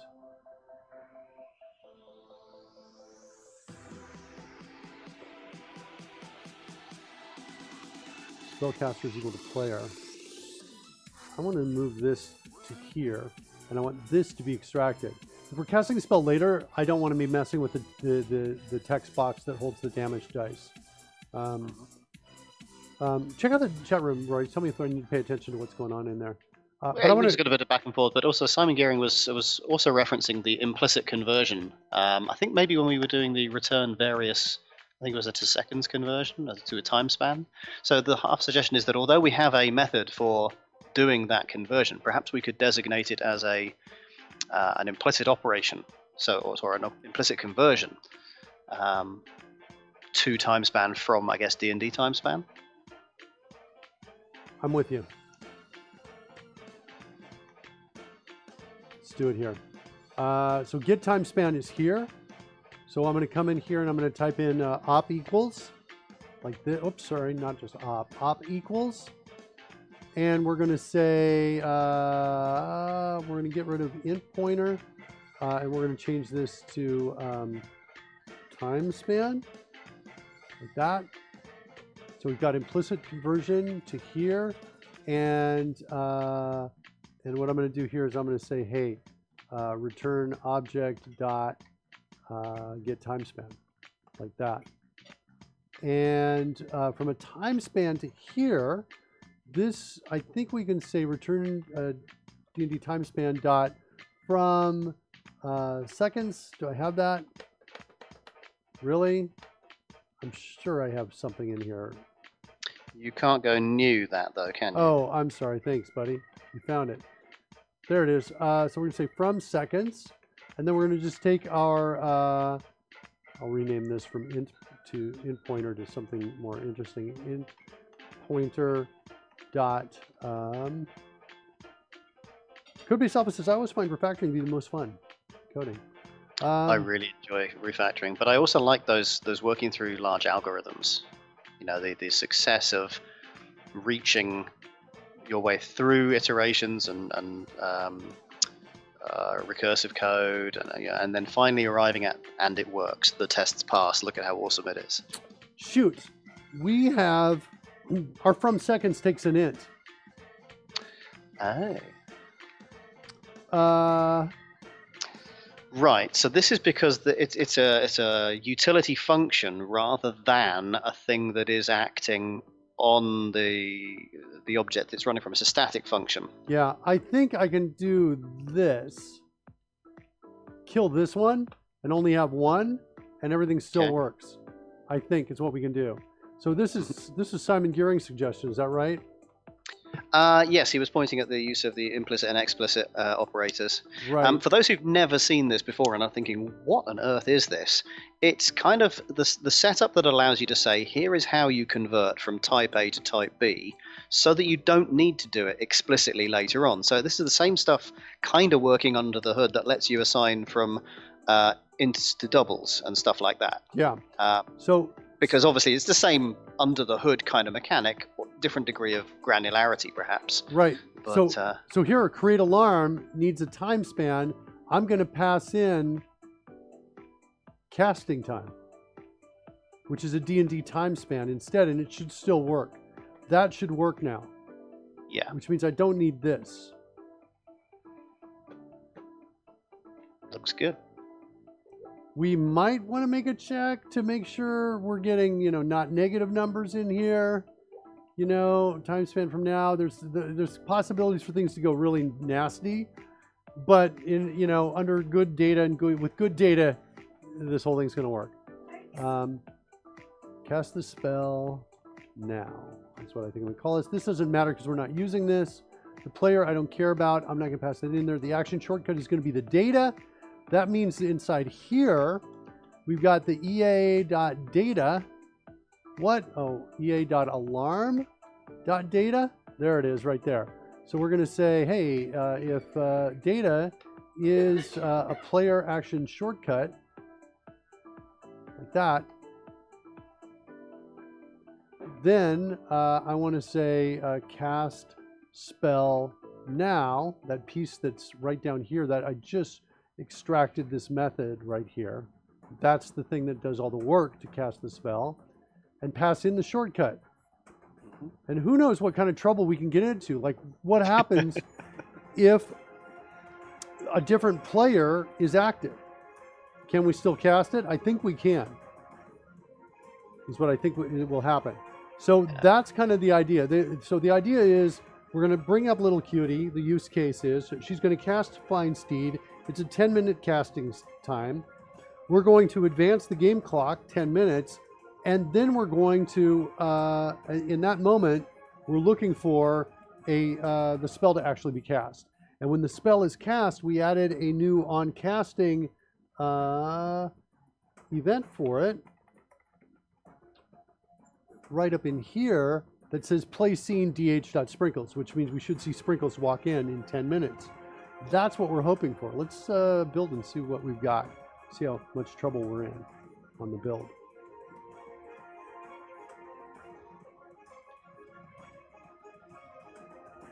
What? Oh, okay. I'll buy that as a real error. Sometimes I see errors, Rory, and I'm like, what? How dare you, Visual Studio? You can't be right. And then I'm like, oh, yeah, sorry about that. Yeah, okay. Just between this possibility. This is the one time this happened, just between you and me, Visual Studio. But next time, don't assume that you're right. Simply because... I love how, with you, as with me, there's a huge difference in the reaction level initially when you think it's completely wrong, and in the few seconds afterwards when maybe there's some forgiveness going on. It's not the same level of emote at all. Yeah, okay. So look at this. Simon's saying you might also want to overload on that create alarm. Take an action for alarm fired, which it auto. So that's pretty much what you were saying earlier about passing in the reference to the handler, which of course could be replaced by an in-place anonymous event handler essentially. All right, let's do it. Yeah, no, you're right. Let's do it. So for smaller things, it makes a lot of sense, and certainly in the style he's suggesting, it's very, as he said, quite like the services.add, where the thing you add is a multi-line set of setup, but it sort of follows this pattern. So many services getting added with their sort of partial implementations. All right, we're going to do it, and it should be easy to do. Watch this. Let's see how easy this is to do. The problem is I've got some optional things here. So I'm either talking about multiple overloads, which I can do. But anyway, let's do this. I'm going to choose add parameter, and let's see if add parameter in CodeRush is smart enough. So first of all, it's smart enough to say you got to do it here before the optional ones, because it doesn't know this is going to be optional or not. I'm going to paste in a reference to my event handler right there, and see if CodeRush is smart enough to figure out what's coming in down there on the other side. I'm going to take it. All right. So this is going to be my alarm code. My alarm handler, like that. And I'm going to set that equal to null, like this. And I'm going to... shoot, this is all over the place. I wanted to make this... The difficulty is that whilst it is optional, you're passing several other instances of this call are getting past some of the other optional things. So perhaps move it after the other optional things? Well, look at this. We can actually change this line of code right here.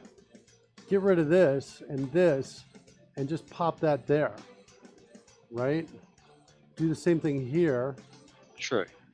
And, oh wait, this is a different, hold on. That's a different one. Okay. So do that.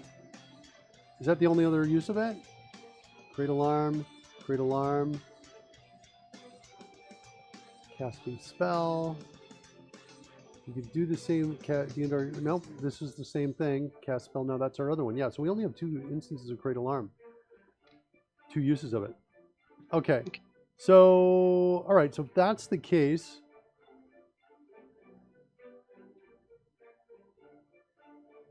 oh, interesting. Look at this. Name does not have a default value piece on it. I want to go back in there because that's problematic. Yeah, there we go. Name equals null as well, or maybe empty string like that. Should name be nullable, or emptyable? I don't know. I'm looking right now to see what What do we use it for? Surely it's the thing that is most descriptive. Well, I guess unless we get a description as well, but otherwise it's, yeah, thing happened, not telling you what. Get Anonymous alarm. alarms? Get alarm. Yeah, that's kind of the idea. Get alarm is used to get an alarm by name. So this is used in testing, for example, to say how much time is left on alarm. Remove alarm is used there as well. Let's look at get alarm and remove alarm, see where they are used. Get spell alarm name. This is for dispelling. This is something else. This is not what we're working with. In that case, the alarm has that. Spell. Oh. Get alarm. Get spell alarm name. Yeah, we are going to want to use this because we want to play into our dispel as well. To answer your question, can it be nullable? I don't know about that. I feel like it's good for an alarm to have a name. Yeah. No, at least a human readable concept. Which does beg the question how, if it wasn't sort of defined as optional, how then were we able to put optional stuff ahead of it? Or no, I suppose it wasn't optional, was it? We didn't build, I think, at that time that it was in there. Let me see what's going on here. Spellcaster. Do I have a spellcaster? No. But I have a player ID on action shortcut. I do have that. Nice. Okay, let's do this. Let's introduce a local for that. Really? No introduce local? That's not my fault. Why is it? Do I not? And wait, get spell alarm name? Oh, because it's not here. Where is it? It's in D&D game. So game.get spell alarm name. Game.get spell alarm name. Still nothing?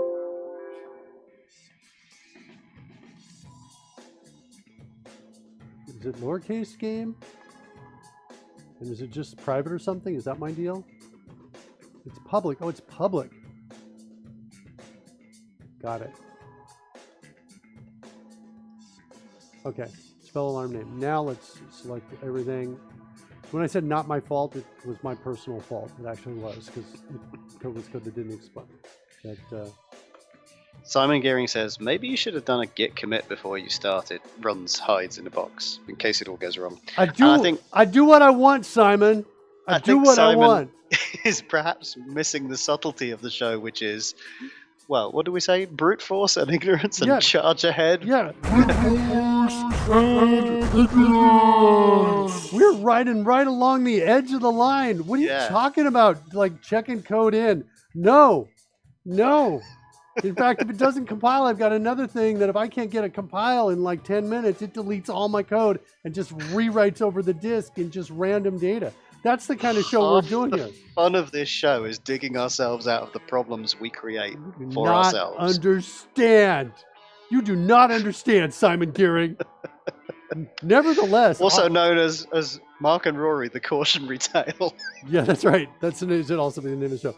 But bizarrely, even though I get in fights with Simon Gearing all the time, it's still true that Simon Gearing walks. It is strange, isn't it?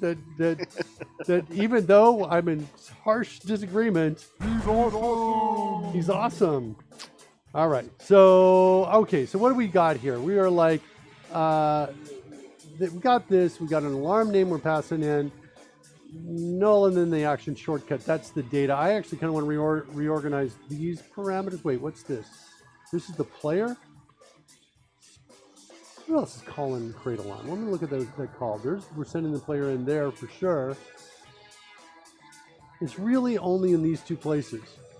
Yeah. I want to do reorder parameters on this. I agree. Yeah. And I want to put player last and data before player. And then that way I don't have to. I know it's weird. Some people might be really, Mark.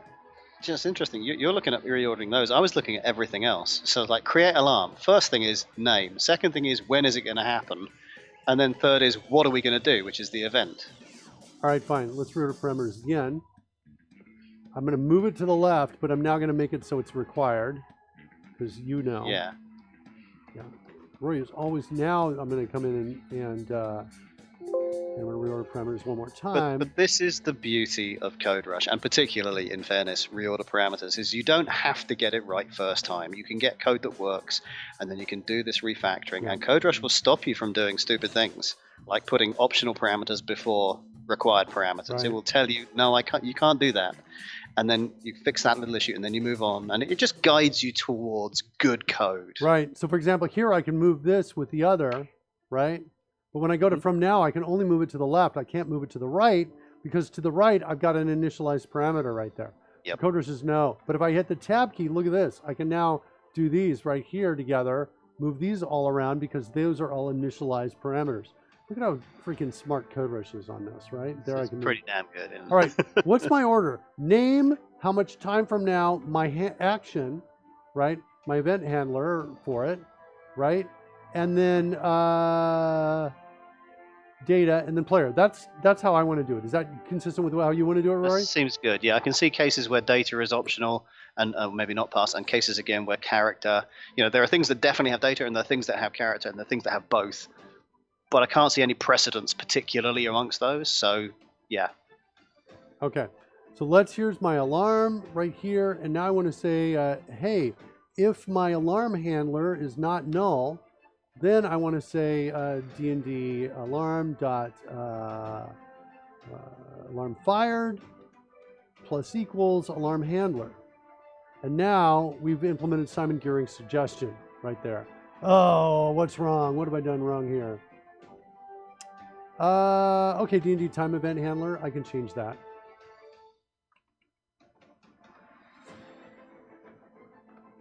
Come on. No, is it just time event handler? What is it called that you can't convert it to? Time clock event handler? I think that's what it is. Is that it? Nope. What are you? Cannot convert. D&D time event handler. It's in alarm though. Look at it. It's D&D alarm dot D&D time yes. event handler. Okay, hold on a second. I'm gonna get that out of there because I don't like nested types like that. Time event handler. Select that. Hit the CodeRush nav key. Hit enter. And where are you? There. We're pulling you out to here, like that. Did I get an extra? I'm not sure what happened there. All right. So now. There, the code is good. There's my create alarm call. And there's my casting spell. And now I don't even need this anymore. I don't need the return result of it. And I feel like there's a chance this whole thing is going to work right now. There's always a chance it's going to work. Just sometimes it's a little bigger or smaller than others. Yeah. Now I want to do a couple more things, though. You're right. I want to, you say that, Rory, but I've also got a separate theory on odds and chance, and it goes like this: there are only two odds or chances anything will ever happen: 0 or 1. It's Mark Miller's binary theory on odds. Right. Okay. So quantum theory. There's flat out Schrodinger's chances of. Yeah, so I believe in a totally deterministic universe with minor exceptions, but the variances are result in imperceptible changes to the future or the way events unfold. So in other you're words, against the idea of free will. Oh yeah, sure. No, there's no free will. Would you think you could have not called in to the show today? There's no way. It seems very unlikely, doesn't it? Yeah. Do you think there's any way you could have not just said? That seems very unlikely, doesn't it? There's no way. You're breathing right now. All of this is deterministic, Rory. Right? Uh-huh. Even your the higher pitch and the There's no way you could have done it any other way. Because none of it's my fault. It's a 1. The chances of all those things happening, of everything in the past happening, are actually a 1. And it is a killer excuse for anything that happens. And the chances that things that have not happened, right, is 0. It's like that's flat out it. It's either 1 or 0. There's no other way. That's my theory. It's kind of controversial. Everybody in the family hates me when I start running down this theory.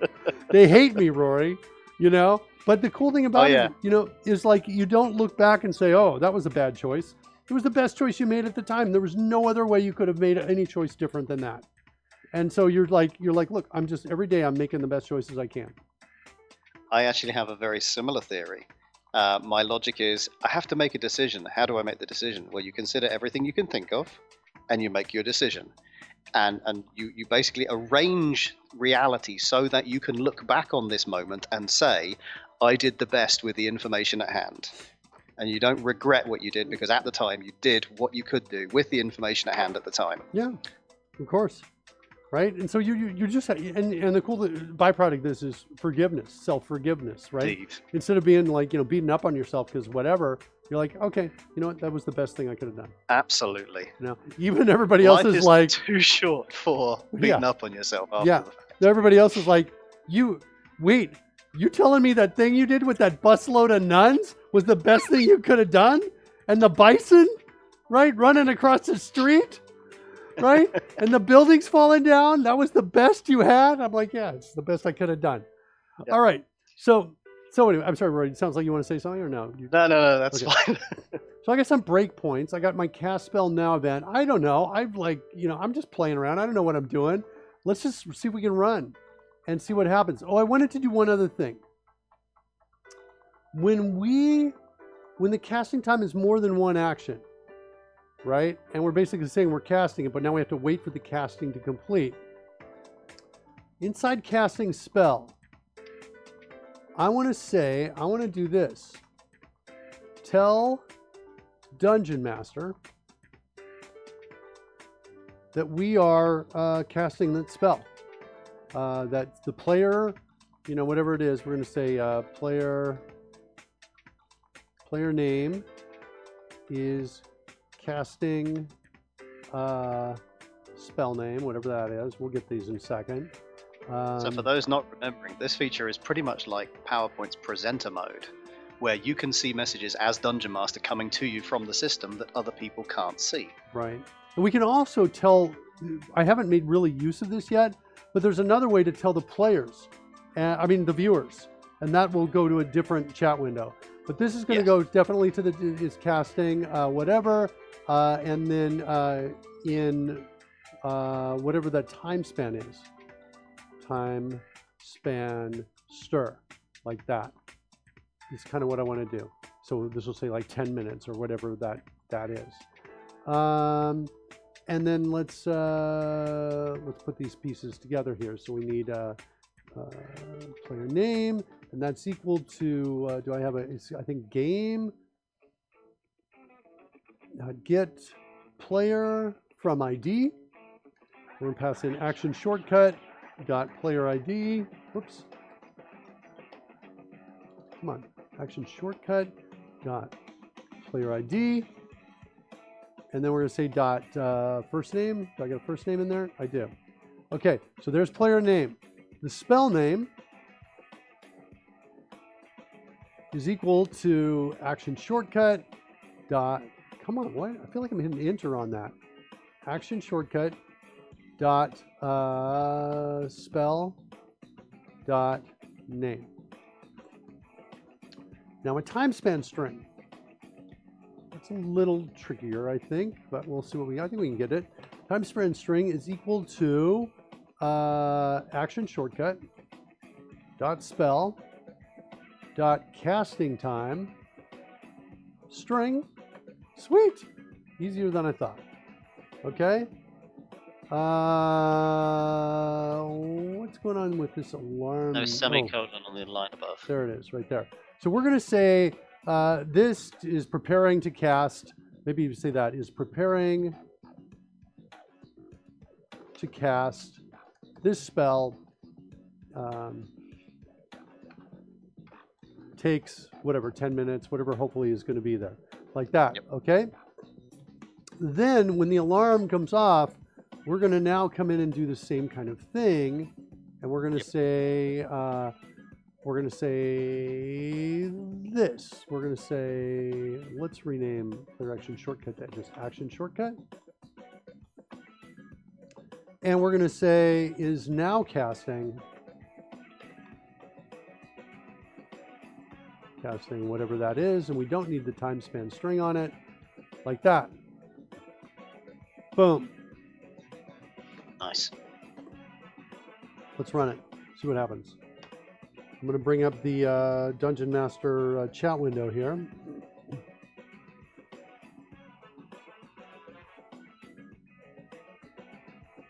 So we can see that as we're running. So hopefully this is all going to maybe work and we can just go home and wash our hands of this horrible, not horrible. This is good stuff. All right. Declare it 100% working and totally ready for prime time this coming Sunday. Yeah, that's kind of what we're hoping for here. We'll see what happens. This is like super interesting to me because I'm like, well, if this works, so we're up and here we go. Let's initialize the player data. Distinct lack of sprinkles on the stream. I agree. We need some more sprinkles, little cutie. Let's go to our spells, find Steed, and let's get, here's what we have so far coming in here. So we're basically activating, these are activating features as we're starting up. So that's what's happening here. And then this means the player has been selected. Now, one thing that's interesting here is this is actually an icon that should show up here. And it's not. And I found that the workaround is I have to go to frankerface.z.com and then come back over here and refresh. It's the weirdest thing in the world. And then I'm going to see the icons now when I switch players. Nope, that didn't work. Do I have to keep it open? I don't understand what's going on. What is going on? This worked before. Is this weird workaround? Or maybe because it's in the wrong one here. It's the Humberbot one, maybe not this. It's cutie. Yeah, refresh one more time. Bushwhacker. All right, I'm not going to worry about it for now. Maybe it's that I've got to log into a different one, different piece here. But it was just weird how it wasn't showing up. Sometimes then it would show up later. Cutie.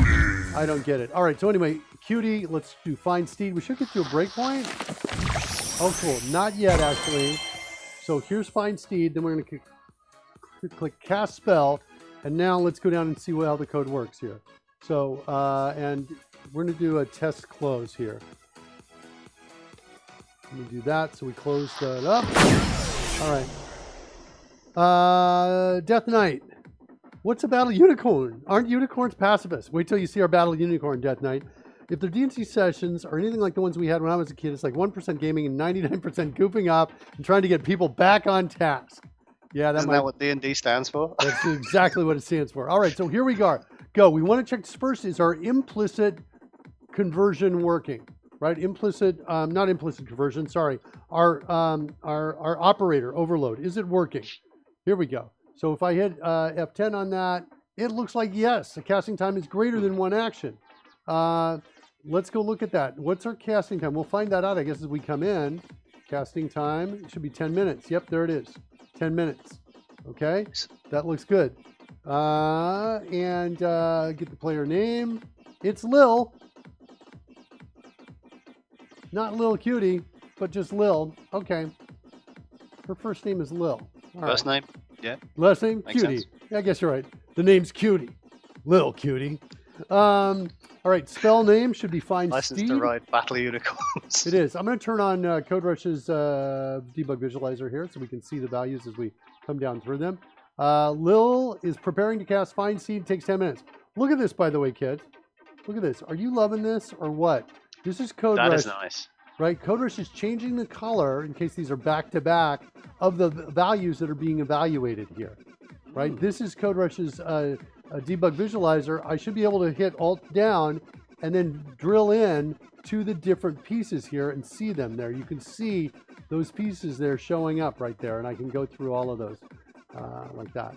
Okay, so Lil is preparing to cast it. Let's go ahead and hit F10 there. Now we should see that show up in the chat room. Uh-oh, I didn't see it. That's unexpected.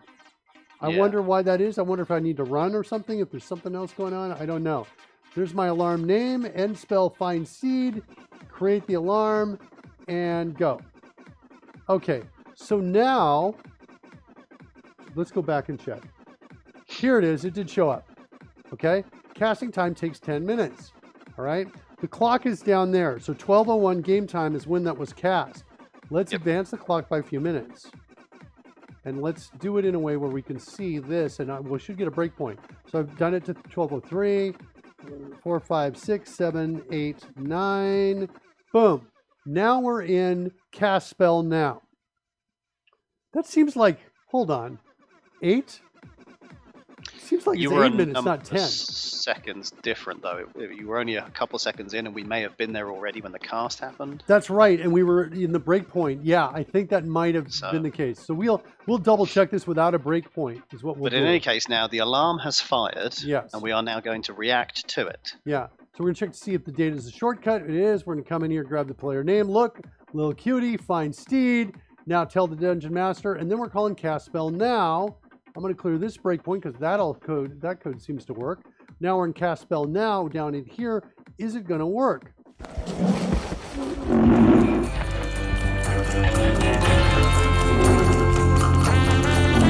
look, the time is at 12:10. It kind of did jump up. I think it was 12:08 the last update. So I added another minute. We got just to that point. I think we're totally fine on the time. So that was awesome, actually. That was crazy awesome. And now we see finally cast steed right there. So you can I'm somewhat stunned. Why are you stunned? Battle unicorn that just crossed the screen I'd not seen before. Yeah, that's the battle unicorn. I don't know why you're There's not... definitely emphasis on the battle, I think. Are you okay, Roy? It seems like you've been a little... You need some therapy after seeing the battle unicorn. That is Sprinkles, the battle unicorn, Roy. So Death Knight asked earlier in the chat, what is a battle unicorn? Aren't unicorns pacifists? That's the battle unicorn. Now you know? Generally, yes, but that one looked like it was ready to tangle with anything, really. Death Knight says, I'm no zoologist, but that looks like a purple rhinoceros. Death Knight, how dare you? Body shame Sprinkles. Come on. Death Knight. Yes. Sprinkles identifies as a battle unicorn. Yeah. We're not allowed to argue with Sprinkles on this matter. That's right. Come on. Sprinkles is like a little bit sad. By the way, speaking of Sprinkles, hold on, I'll show you some of the animations I have for Sprinkles here. We're gonna work on this, I think, tomorrow. The digital puppeteering of Sprinkles. Maybe start it today, who knows? Yeah, let's start it today. At least get close. Because I feel like what we just did, I feel like, hey, that looks like it works. I need to kind of, test it like crazy, but not bad. Yeah. Fair enough. I meant purple battle unicorn, right? That's what I love about this. So I'm starting up Adobe's Premiere Pro right here. And I found some footage. And Roy, I did the craziest thing over the weekend. So I found like what I thought was some cool footage that we could use for Sprinkles. Hold on. Let me bring that down.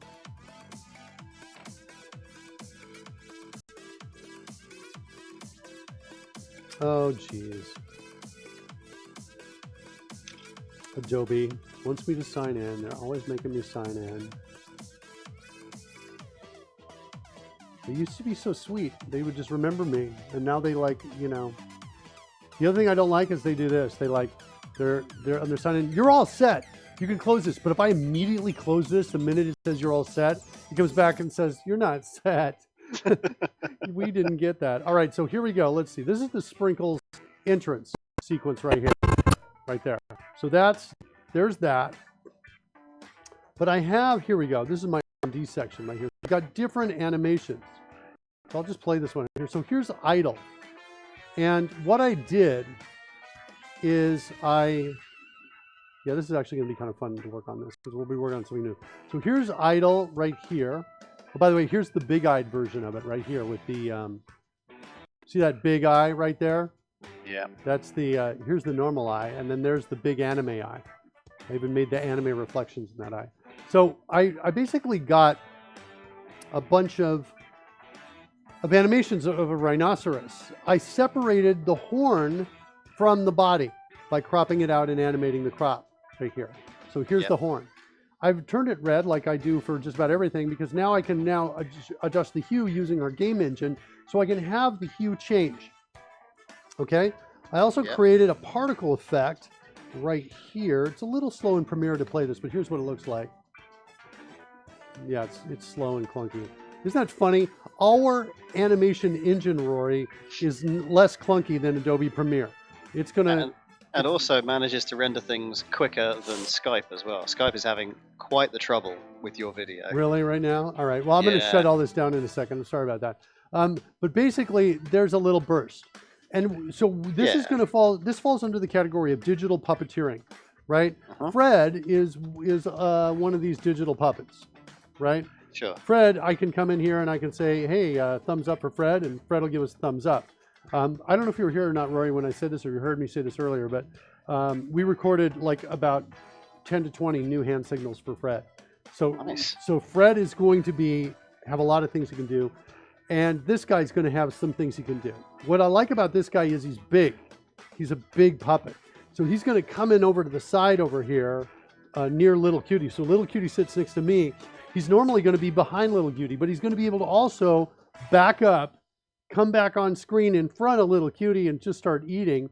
He's also, she's not here, and I don't think she's listening. He's going to be able to go off screen, back up off of the off screen, so his butt is coming into view, and he's going to be able to let one. He's going to do that, and that's a surprise for Karen. She doesn't know. So how, because a battle unicorn, as we're referring to this, I can't imagine that you can get much real footage of them doing a lot of things. So it's potentially a challenge to puppet them into doing much. Having said that, I'm imagining one of the key things this particular creature could easily do is to sit on enemies, just to sort of obliterate them. That's kind of fun. He's got in Dungeons and Dragons, there's actually a rhino stats. He's going to have the rhino stats, but we'll scale him back a bit because I think he's going to be a baby, at least when we start playing the game. And then maybe later he'll get even bigger. But that's what we're going to use. And in the D&D stats, he's got a charge. So in fact, it's super interesting to look at it. One of the things I love about, I've started to really appreciate about D&D is that the balance is really pretty good. So we come in here and we say, okay, let's look at a rhino D&D 5e like this. And we bring up the stats for him. It looks like this. And he's got, if the rhinoceros moves at least 20 feet straight toward a target and then hits it with a gore attack on the same turn, the target takes an extra 9 2d8 bludgeoning damage. So think about that. That's a charge, right? Yeah. And you've got all the weight of that rhinoceros behind it. So they basically said, okay, how do we do a charge and get it into the rules? Well, the rules allow movement. So if I move and then I hit it, so if I move first, then I do an attack, the target takes extra damage, right? As opposed to just the normal damage that I take from the bludgeoning attack. So, although I'm not seeing, what's the normal hit? I'm not seeing that. I'm seeing that. The target's creature must succeed on a DC 15 strength saving throw or be knocked prone. Well, here it is right here. Actions. Melee weapon attack. +7 to hit. Reaches 5 feet. 1 target. And then 2d8 +5 bludgeoning damage. I think that's an extra. It doubles the damage. So this is what you get here. And then I think that's an extra. Is what I think that is. So anyway, that's the rhino. So the rhino will have those. Now, as far as animation goes, all right, I'm going to show you this. So this is the other crazy thing I did. I found these animations. Where is it? There it is, Adobe After Effects. So I found these animations. I found animations for walking. I found animations for idle. I found animations for attack. Okay. Right? The problem is I found 0 transitions between walking and idle or attack and idle. Right. So I was like, how do I do this, right? Do I make a poof of smoke, or magic, and sound effects to distract you from the fact that I'm jumping from one frame to another? Mm-hmm. And what I did, this is the crazy thing here.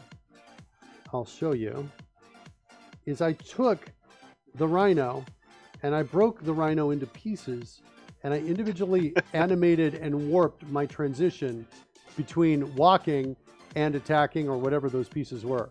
And that's kind of what you're seeing here, is that you're seeing those pieces individually move. If I look at the rhino transition on it, here, I'll bring it up here so you can see it. Hold on, right here. Why is it not moving? There it is, now it's moving. It's showing up behind here.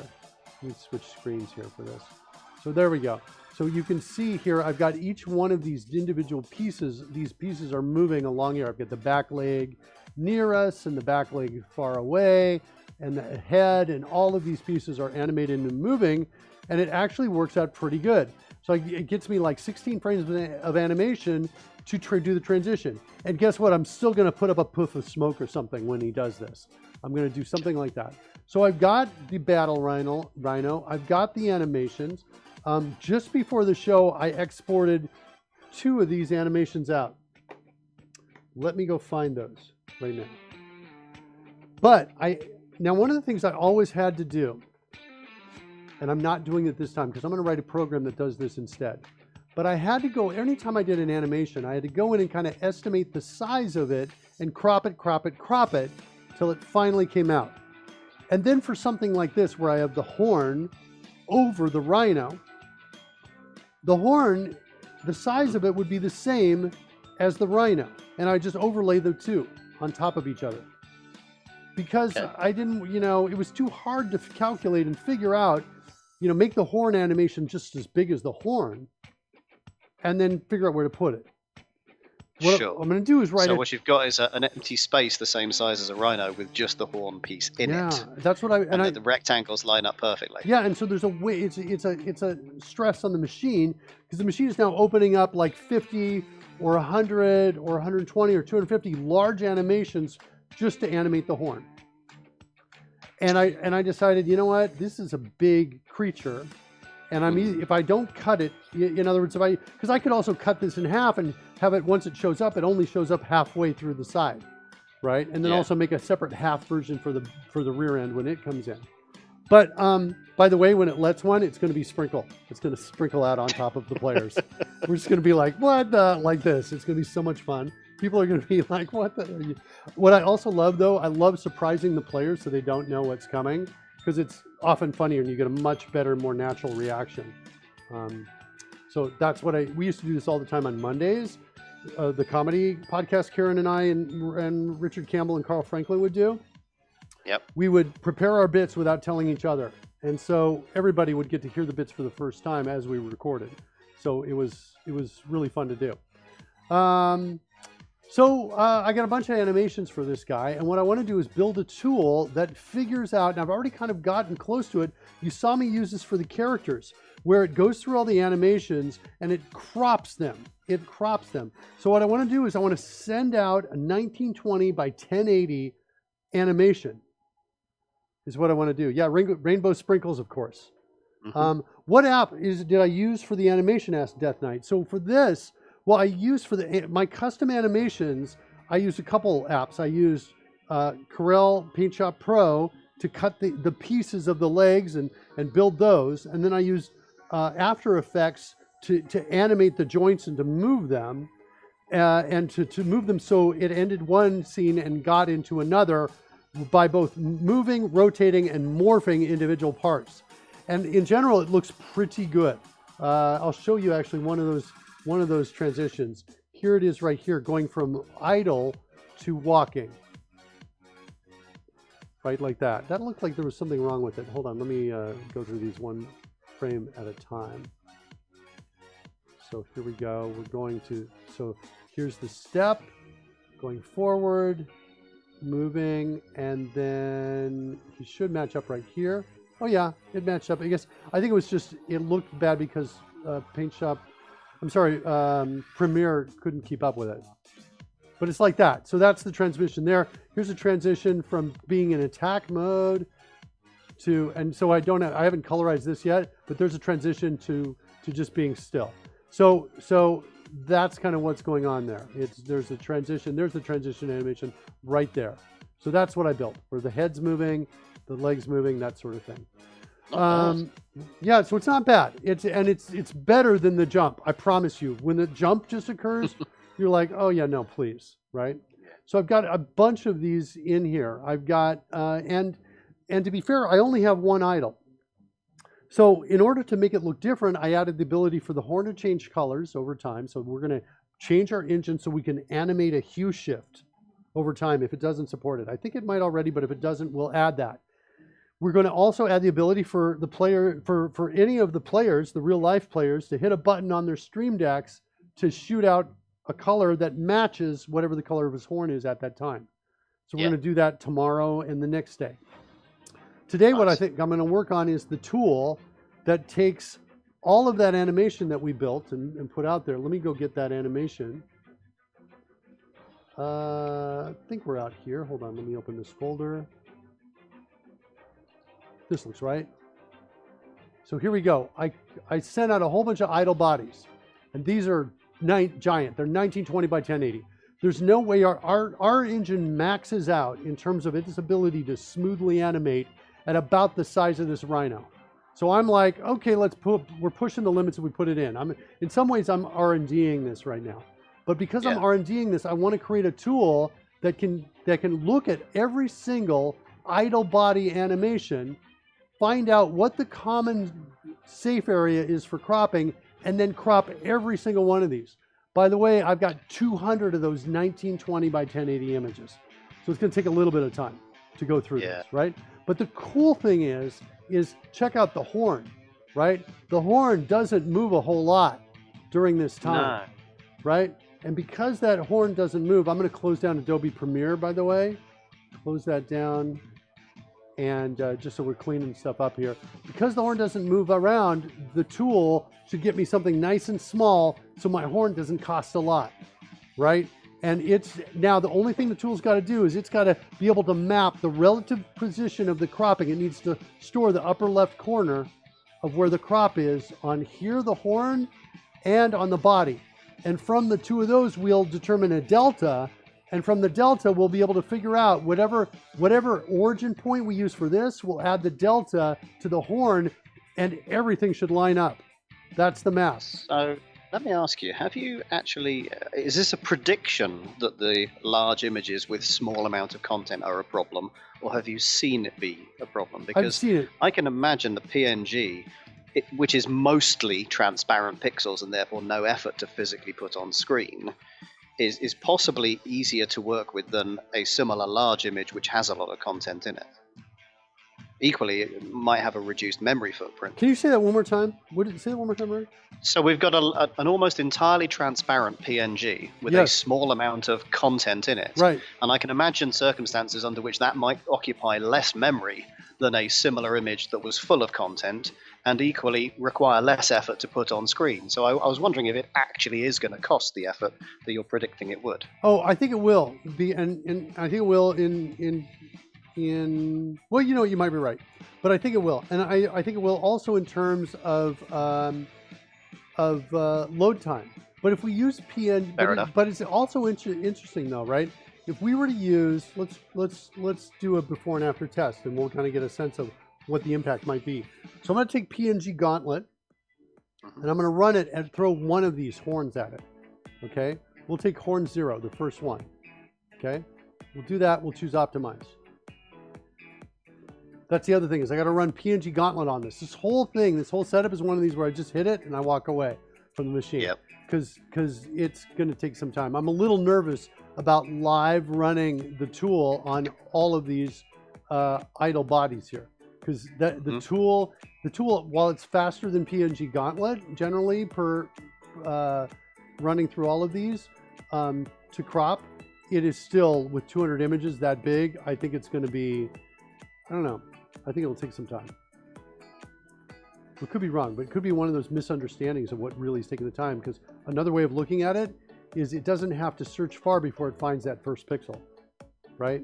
So you could, it could be that the size of the image doesn't really matter. It's the distance from the edges, the top, left, right, that really determines, and coupled with the size of the image, that determines how long it takes. So yeah, look at this. This one image, it's going to take like a minute. right? So 200 of these images, that's going to take a while to optimize. Walk away, come back in a week. Yeah, so we'll let that run. One of the things I've noticed, by the way, when this thing goes, it's like Task Manager and everything. Look at this. We're up here. Yeah. Let's go see what's sucking it up. Microsoft Edge, how dare you? I'm shutting it down. Microsoft Edge, blowing my mind. You know what it is? It is, it's the preview. If I close the preview window in Microsoft Edge, a bunch of that goes away. Look at that, just dropped down. I just closed it. I gotta set an alarm, I think, to close the Microsoft Edge thing as we go.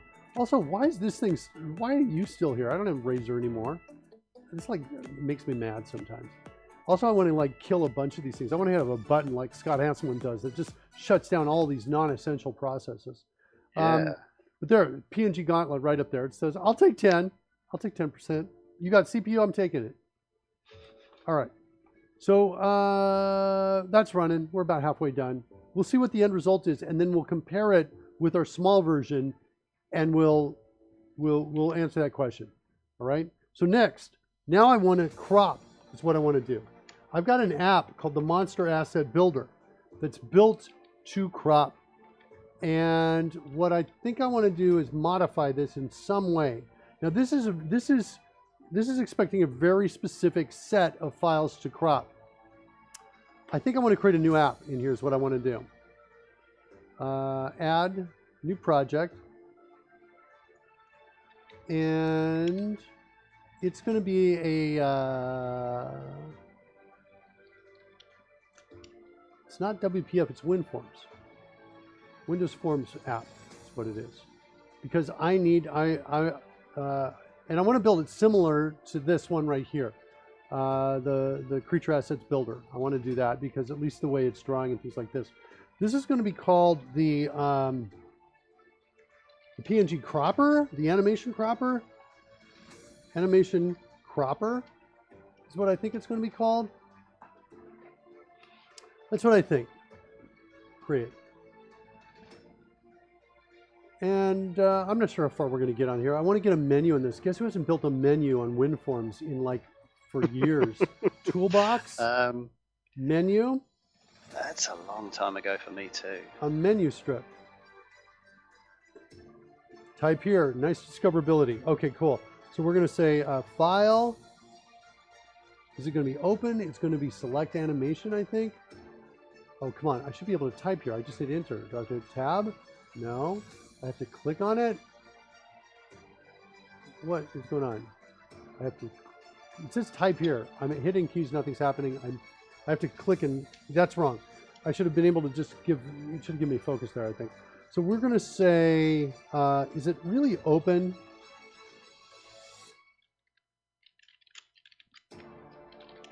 Maybe it is. And then over here, I think I'm going to just create a menu item called crop, like that. And now, open. How do I set the event handler for it? Double click it? I believe you double click a given item, yeah. There it is. Sweet. Okay, and then double click crop.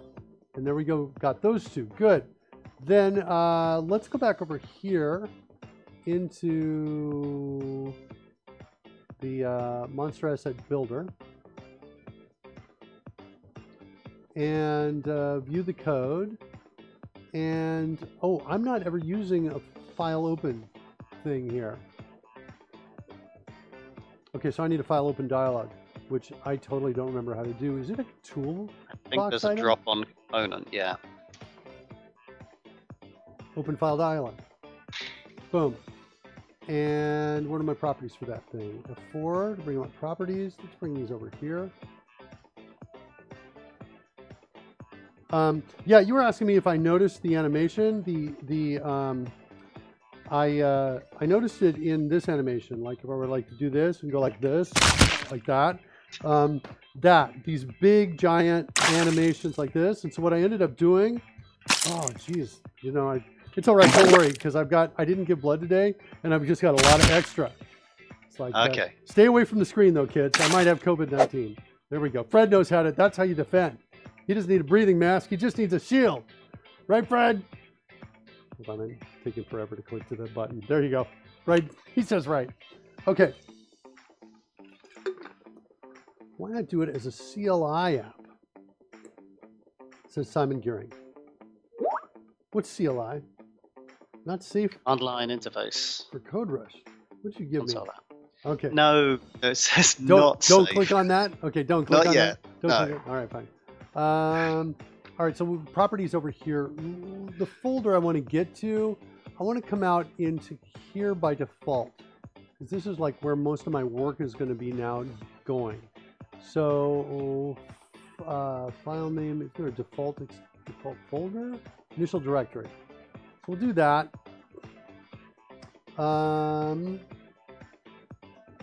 I really don't like the one on the end of this thing here. The file name, that's weird. So I think the filter is one thing you can specify, is the sort of like star.star or star.png, that kind of thing. Yeah. Beyond that, how does this work? There's also a, so there's the filter. That might be the only thing I need to worry about, I think. I think Title? file name is there as a property, not so much for the setting as for the retrieving after the fact. Wait, say that again? The file name property is there for retrieving that which was picked by the dialog. Yes. I'm not sure quite why it would be in the properties dialog. I don't know. But so we're going to do this, open file dialog. And so now what we want to do is inside of here, we want to go, is there any events in that actually? Let's go back over here and let's grab the open file dialog. And you got events or no? File OK. I think that's where we want to be. So the breakpoint here, let's just run it and see how close we get with this. Wait, it's not the initial, hold on, I got to stop it because it's not the startup project. Yeah, default startup project. Okay, here we go. New size, 765K? Really? That all reduced? Yeah, not significantly reduced. I think I got a big shot, kicking your butt, Rory, with regards to. That's I'm not liking my odds. that is There was a hypothetical thing. You now. know? Now we don't know this right now at this point in time, but right now at this point in time, your odds right now of being right are either 0 or 1, and my odds right now are either being 1 or 0. I just want to True. point that out. Okay. But there was never a chance that I could have ever said anything other than what I did say. And there's never a chance I could have said anything I ever did say, right, Fred? Okay. All right.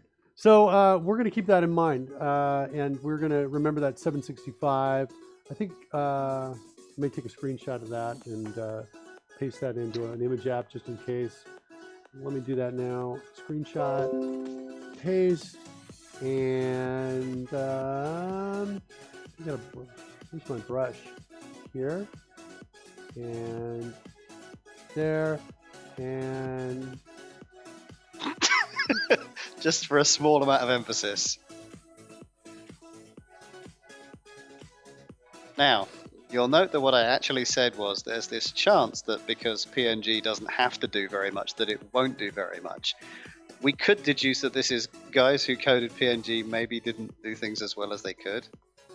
Although I feel like I might be getting into even bigger trouble at that stage. well, certainly it feels like that, right? If you can only take out that much, right, from something that's almost idle horn it's transparent all the way across. It has to be. Like, you know, that you could, well, we could double check that as well. Let's go back over here, go into sprinkles, bring up idle horn 0. Oh yeah, these animations are so big, Rory, because these animations are long. And here, let's open up idle horn 0. Enough pixels to fill my screen with every single shot. Wait, say that again? What? Well, it looked like the resolution was like 1920 by something. Yes, it is, by 1080. It's full screen. That's what it is. Full screen. Yeah, it's full screen. So Hang on, there's some pixels in the corner we didn't write nothing to yet. Quick, run. That's right. I just want to remind everybody, Rory's reputation is totally on the line. Not mine, because I'll hit the stop streaming button if things look bad. All right, yeah, this is all. There's nothing here. This is all transparent here. So Acres of nothing as far as the eye can see. yeah, I'm just coming in here again, doing like yeah. There's nothing. There's nothing here. Okay. It's not even like it's partial transparency and that there's like pink everywhere, but very, very slight. There is literally nothing. Yeah. See, notice what happens to the eyedropper as it gets out here. Nothing there. And as soon as we get in anything semi-transparent, it's there. So yeah, I think PNG Gauntlet, or alternatively, it's the PNG spec. It's not PNG Gauntlet. Doesn't allow for this kind of radical compression where the entire row is the same thing, which it should. I don't understand why PNG doesn't support that. It seems like it doesn't, right? Because and yet it's the format that supports transparency. Yes. This is why we're not JPEGing and stuff like that, right? It seems like there could be a much more compressed version of PNG. Because I'll tell you what it means. It feels like I've completely misunderstood something here, because this shouldn't work out this way. I'm not willing to say they are wrong. Something is wrong with my understanding. Of PNG, you mean? Possibly, yeah. I don't know. I'm thinking. I'm not sure where, but I feel like we've seen enough evidence that the folks who wrote PNG kind of screwed up. The reason why is because transparent images are all over the place, and sometimes it's not uncommon for a transparent image to have more than one row or column of emptiness as it gets close in. So creating a compression mechanism just to handle emptiness, complete entire emptiness, I think would ultimately reduce the size of all the PNG files in the world. I think. Okay, so what do we got next? We want to change our app so Animation Cropper is the startup project. Run. Yeah, Rory's reputation is not on the line. His reputation is solid. Open. Okay, we're here. Now we're going to say open file dialog dot. What is it? What's my method? Do I have IntelliRush off? Turn IntelliRush back on. I'm trying to remember how this works. Is it literally just open? Or... This is weird. Why would they put this here? This feels like, I know I'm like totally, off track in this moment, but why would they put open file on the open file dialog? It felt like somebody was like, oh, I'll make it easier for you and I'll throw it here, but it really should be like on the file, class. It shouldn't be here. So I think the way this is supposed to be used is show dialog or show dialog modal. I believe you. That feels right to me. There it is, right there. Show dialog, and I've also got a Win32 owner, and I'm okay with the show dialog modal or show modal. Is that what it is? Modal will stick it up. I don't see modal. Oh, goodness, it's been a long time. Do they not have? I'm just Maybe doing I'm this. thinking of something else. Show dialog is fine. So it puts it up on screen, you interact with it in whatever ways, and then when you're finished, you come back here, but the actual dialogue hasn't gone anywhere. That's to enable you, in theory, to reuse it, I believe. So I think that we've got, what's going to happen is this is going to hit, we're going to get here first, and yeah, we got the ability to cancel the event. We actually don't need the file OK. This is just like a way to check and see, are you good or not? So let's run that and see what happens. All right, so we're in Dragon Age. We're going to go into sprinkles. And I'm going to grab one of these. Okay, I'm going to just run because my theory is here's where I want to do my work. There it is right there. So now I'm going to say open file. Maybe open animation like that. And we'll say, open file dialog.file name, right? Open file is there because of the lack back in the day of code access security, meaning something that used to give you a safe file handle. Interesting. Okay. Wow, yeah, because of course that's back in the .NET 1.1.1 days. Because this has been there for a long time. WinForms is a little ancient by this point in time. Okay, now we're in here. File name is idlebody001.png. let's do this. We need to get a couple things here. We need to get the path dot system.io dot path dot. Hold on. I'm hitting end and home keys. Let's start a code rush issue here. I'm hitting end and home keys and nothing is happening at this point. I'm gonna hit the left and right arrow keys. That works. Now I'm gonna hit a end and home. Totally works. So how did I duplicate that? Roll back a few. I was here. I hit Control Space. I think I went back and I typed in system.io and now I hit end. That's it. I can't reproduce. End and home. End and home. Let's check for a second here. Is it related to IntelliRush? Because I'm just hitting the dot, right? And nothing came up. I bet it might be IntelliRush. So system.io.end. Yeah, I think it's IntelliRush, kids. Got 2 IntelliRush bugs today. So I'm turning it back on. I'm typing in system.io.end home. Hold on, I didn't get it spelled right. There was no dot at the end when you first did this. IO Don't think. dot. I'm pretty sure here. But now notice it's still up. But before it wasn't up. Now I'm hitting home and end. Yeah, that was IntelliRush taking the home and end keys, Rory. That's totally what it was. So yeah, let's mark that issue.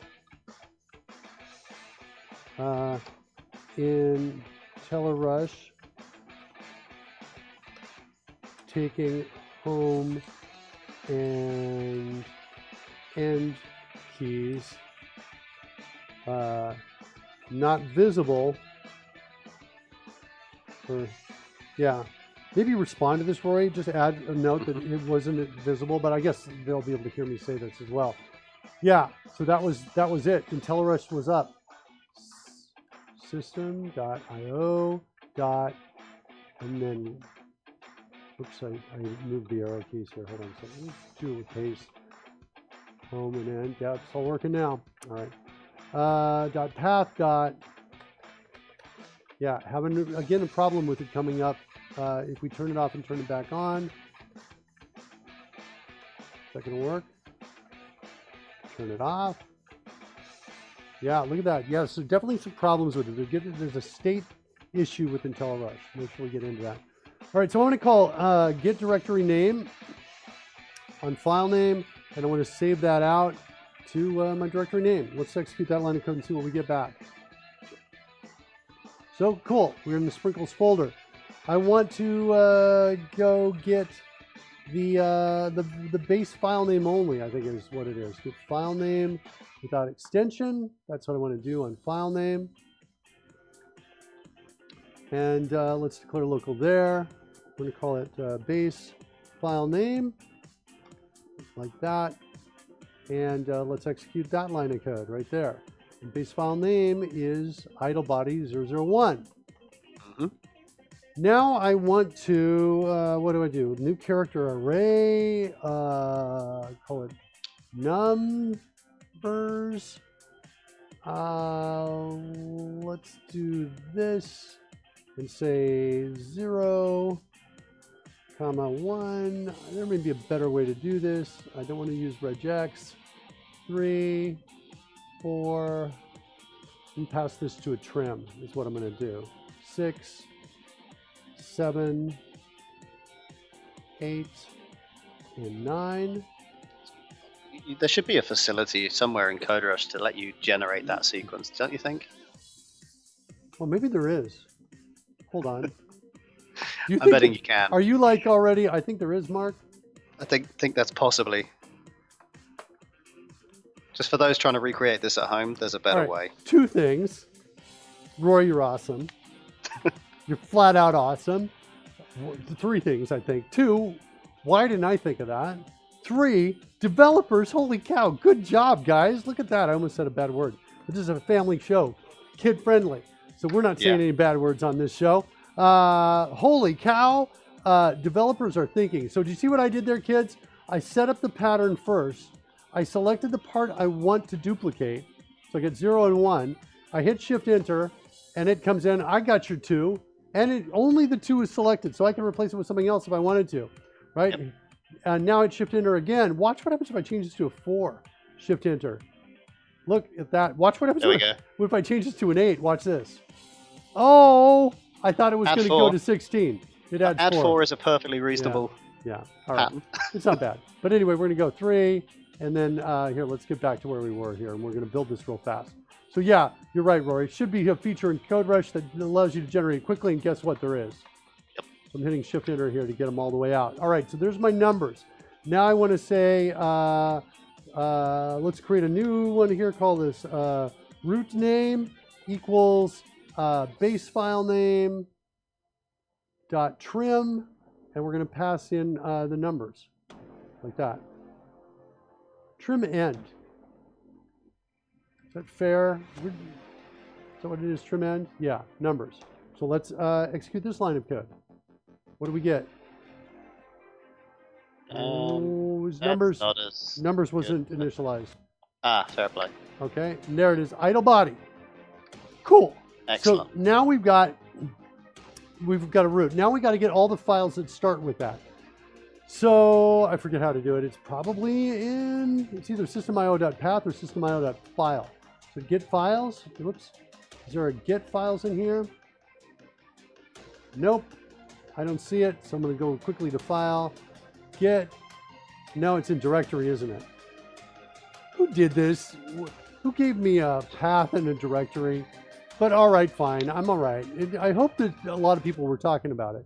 All right, so get file. So now what we want to do is we want to create another string that's going to be our path filter or file filter, like this.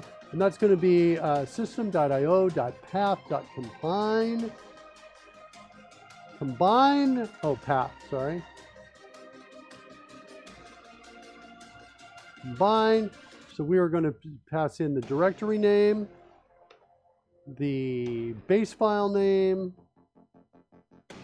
no, the root name, sorry, the root name, and I could do this plus here if it doesn't freak out too many people, star.png. A lot of people might be like, Mark, come on. Give me like an interpolated string here or something. Convert to string interpolation, coders can get that for you if you really want that. Okay, so now I've got that there. Root name star.png. So there's my file filter. Then I'm going to do get files on it like this, declare local. There's all my files. And well, to be fair, we're actually doing a lot of, all we really have to do here is do this. Hold on. Let's do this. File to crop equals file name. Let's do this work that we're doing here somewhere else. Let's create a new method called crop file, like this. And I think I'm going to pass in, I'm going to do the same thing. I'll still pass something into it. But later we'll call it and we're going to pass in file to crop on this. The other thing I want to do though is now that I have this, just declare a field for that. So now we got my file to crop right out there. And I want to paint it. I think we're going to have to kill the app and change some things to get custom painting here on here. But I want to have a preview similar to the preview I have here. So this guy right here, this panel, I want to grab this panel. Notice it's a panel 16 by 9, which is actually perfect for what we're doing, because this tool was similarly built to crop 1920 by 1080 images, because that's what the Adobe tools generate. So let's go back over here and see if we can paste that on for Designer. Paste. Hey, nice, it worked. And so now the other piece, it should have hopefully the properties it needs. This is panel 69. Let's look in the code over here. Wait, not there. View the code. Look for panel 69. How you doing for time, Rory? Oh, look at that. I sensed it. A good question. It has a slightly less good answer. You gotta go. I do. Okay, buddy. I do gotta go. No worries. Definitely here tomorrow. but I am not here on Thursday and for a week. Oh, next week I you won't be here. return in time for the following Thursday. Okay. Actually, I might catch the Wednesday. Depends on travel time. Do me a favor. Do not get COVID-19, right? I will try. So, you know. Family coming from all over the world. Oh no! If anyone's gonna have a chance of getting it. Don't you say what I do is I like getting a stick from outside and just poking people if they try to get close to me, like shake my hands or give me a hug. I just poke them with the stick. And Karen's like, he's got autism. I'm sorry. I'm just like, I'm poking people. All right, buddy. Thanks so much. Cody problem, Gorillas. my friend. All right, buddy. Talk to you later. We'll see you tomorrow. Yeah. Bye. I'm object says ran something 1 through 9. Yeah, 1 through 9. Yeah, that doesn't work for me. I'm object. I smell regex, says Coding Gorilla. Yeah, I didn't smell it. I didn't want to do regex there either. Okay. So, do we have any events on that? I didn't see any events on it. Paint. There's a paint event on it. And we want something like this. And preview image. Sweet. We're going to get that code and we're going to bring that over to this guy over here. And where are my properties for this guy? Oh, I'm looking at events. I see. Well, let's do paint event right now. Channel 16.9 paint. There we go. We need an image cropper.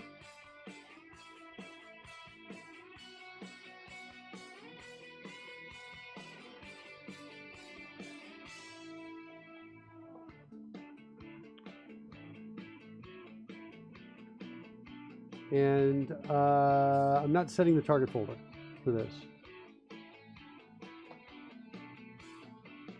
Add reference to imaging.dll. Sweet. There's my new image cropper. All this code down here is going to work. That's going to show me the cropping of it. And I need to know, well, the left margin, top and bottom margin, I think are going to all be 0 by default when we start. So that means we're going to see the 1920 by 1080 red square around it. That's what should happen. The preview image is going to be null to start off with, but let's go look at where we are setting it here.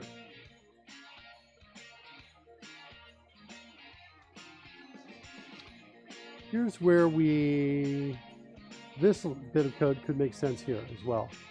So let's go bring this over. And we're going to say preview file. That's what we're going to call it. And we're going to call preview file right here.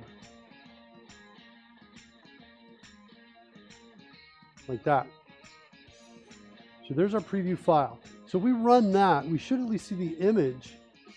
Whoa, wait. Did I take all that code? Oh, no, I didn't. I was worried for a second. I may have deleted that code.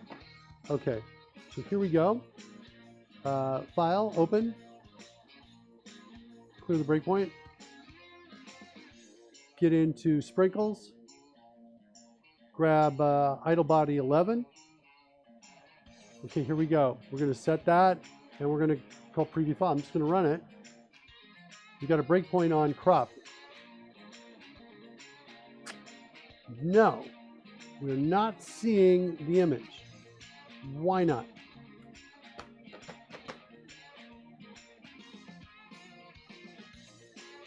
Let's set a breakpoint down here. Are we in here? Are we getting in the paint? We're not. I think there's a property, but the property should have been copied across. I think there's a property. So we're not getting any paint on that.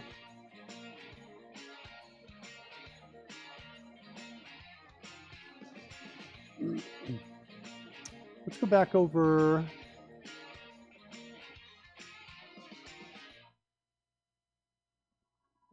Let's get the paint from here.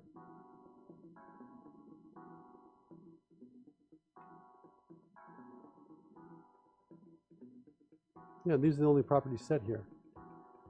Oh, it does say visible's false. We did copy that over. Let's figure out what to do with visibility on this thing. Let's see here.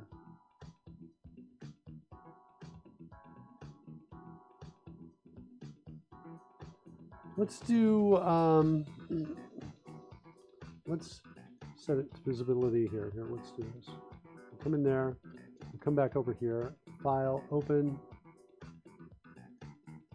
sprinkles, idle body.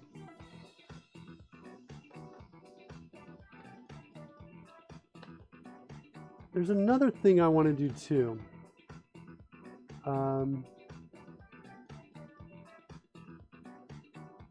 I want to change here. Notice what happens here. Oh, now we're painting. Cool. There it is. Sweet. Sprinkles. Okay. I want to change. Watch what happens when I go open. It goes back to the root folder. It doesn't remember sprinkles. When I click open here, I want to say that, hey, my open file dialog dot initial directory is equal to, do I have a directory? So file name, we're going to have to call file name, and we're going to need to call system.io.path.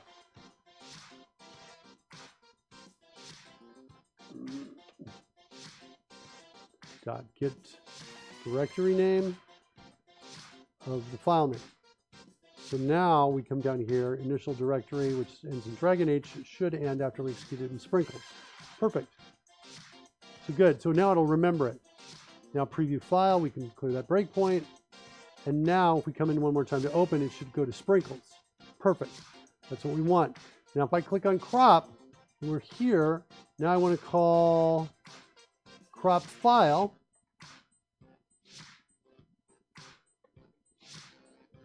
Should actually call it crop file, crop files, but we'll do that. We're going to pass in file to crop. Okay, so breakpoint there. Run it. Now we're going to go to get all the files that have the filter that ends in idle, starts in idle body and ends in PNG. Good. Once we do that, then we're going to do a for each file in files. Now I got to come back over here to my creature designer. Oh, not that one. Sorry. My code for this asset builder. There it is, right there. Right. And let's go look at search for files in here.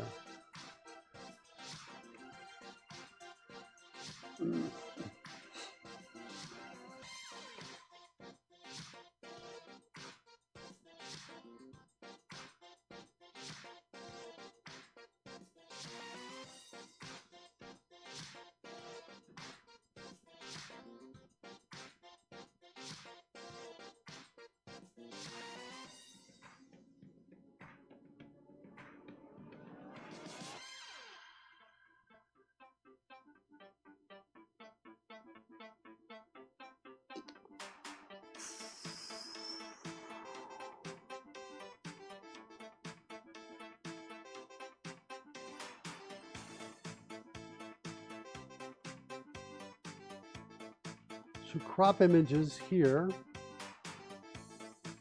Calls get ready to find edges. It's basically a bunch of UI elements right there, telling we're scanning files. That would be nice to have similar stuff here. Find crop edges in the files. That's what we want to call. All right, so let's do that. Let's get ready to apply crop. It's more UI stuff. We saw that before.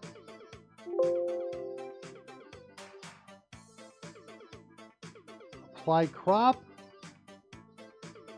Use indices. What is that? It's a Boolean. Image cropper. I bet we're hooking an event in here somewhere. Hold on. There it is. Progress changed.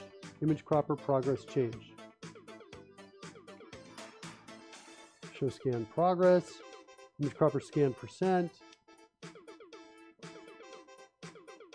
Yeah, this looks kind of all valuable here. Let's go ahead and stop all of this. Let's get the scanner in here.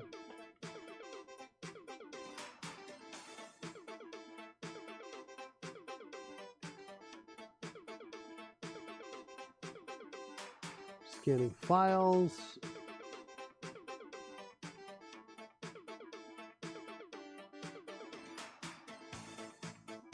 So we're going to get all of this UI right over here. We'll copy that as well.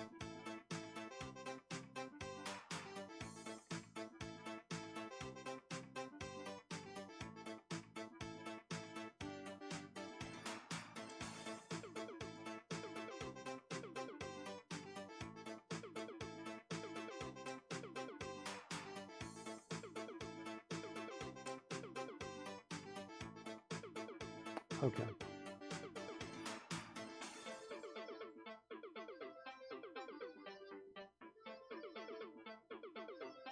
All right.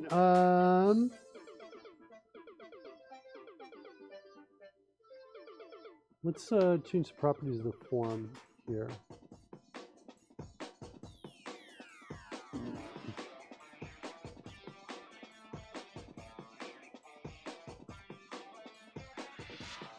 Animation proper. I want to also change its name. I'm not looking at form 1 all the time here.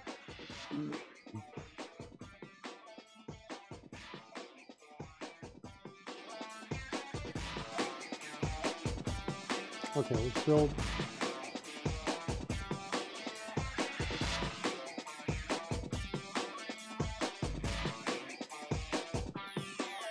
Okay. We need to hook this event, find that event in there. So we close component and say image proper dot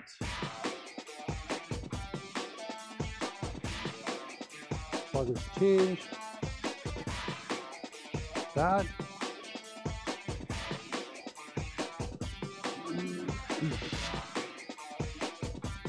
Okay, then we need inside our crop files. I actually don't think we need to pass it out. We don't need a for each. What we need is to go to the image cropper and pass in crop files, right? Isn't that what it is? So I find crop edges. File name. File name. File.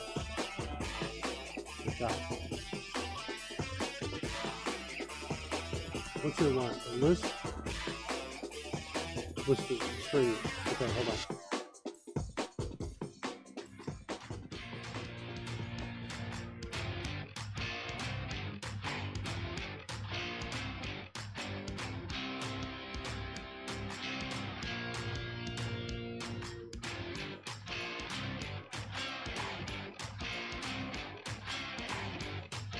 Do I have a, yeah, I think Codeworks can do this for me. We need file to match type, it's going to get them all. Okay, good. Animation proper, better. The prepare, the two other pieces I'm going to bring over as well. The, I'm going to look at them at least and see what they're doing. One more time, the prepare.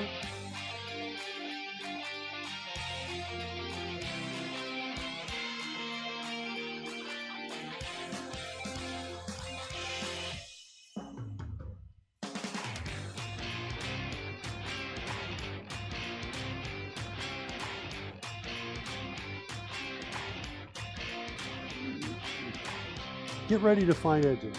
Get ready to apply crop. These two.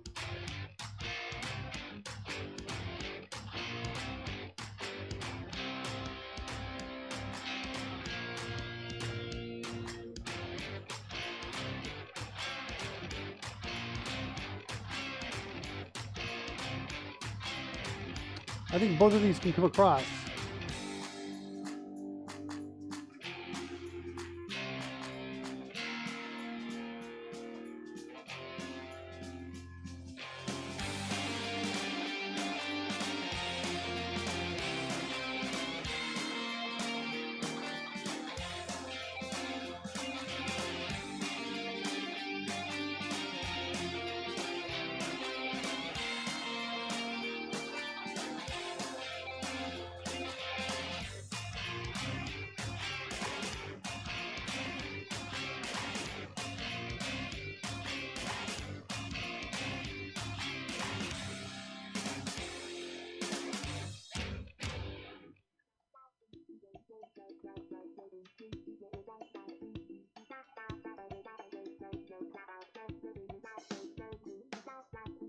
Okay, so this code is going to look like,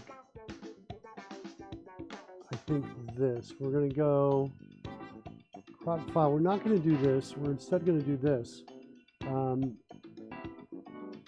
Crop images, pass in files.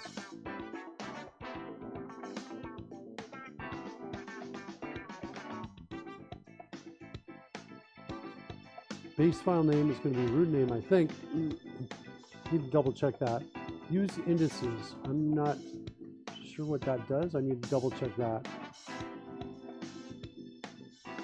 That's an image cover apply crop. And the code for that is out in a different solution. Let's open that up.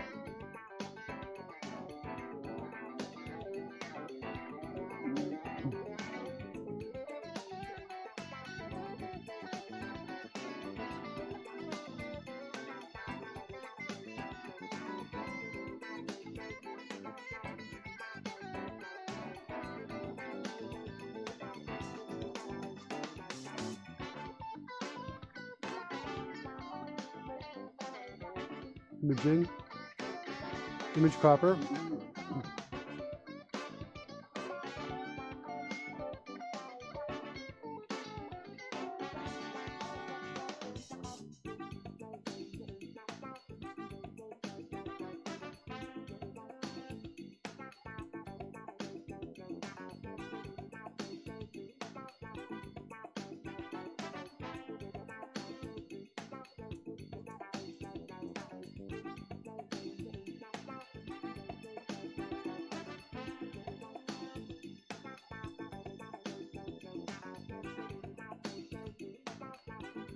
So this is for target name.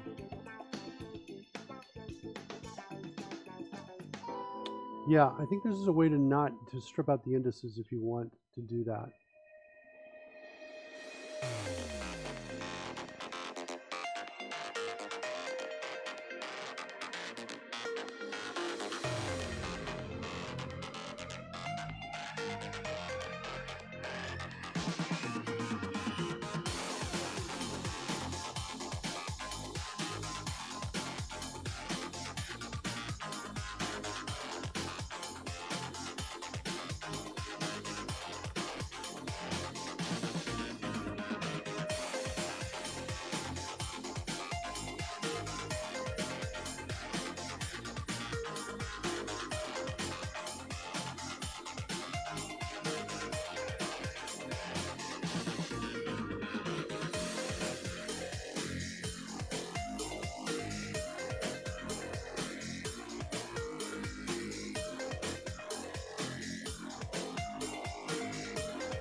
Okay.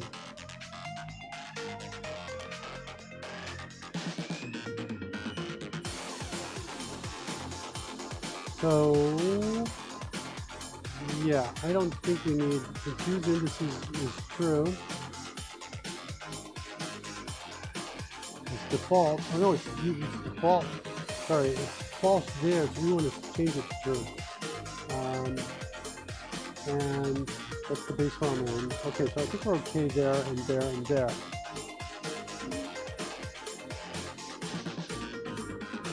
I'm pretty sure it's going to overwrite in the folder that it's in.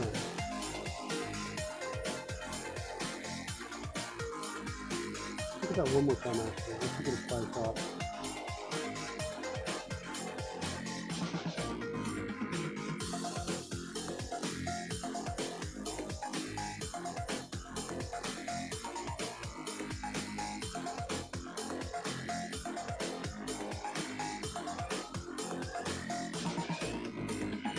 So base name, base name is not null, then we go in and decide what the target name is going to be.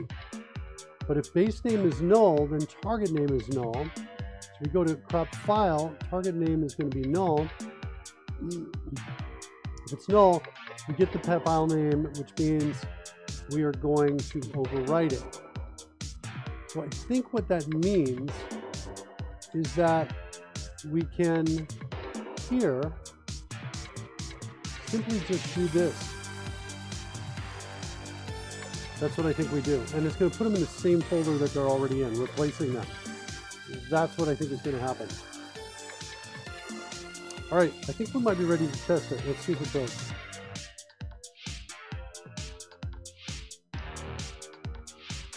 It says build succeeded. Let's try run it.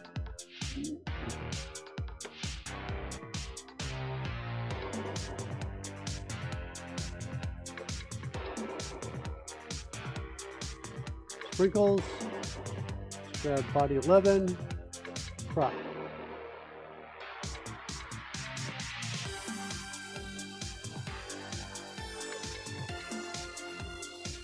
Get files, illegal characters and path. Get files have a separate parameter. Search pattern. Okay, hold on. So directory name.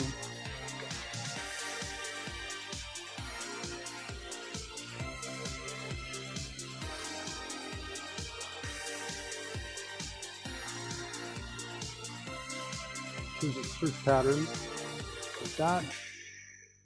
And we're going to change, we're not going to do the path combine anymore. Okay, so let's come back up here. Now we got a bunch of files, 201. Crop the images. Put a breakpoint here. And run it.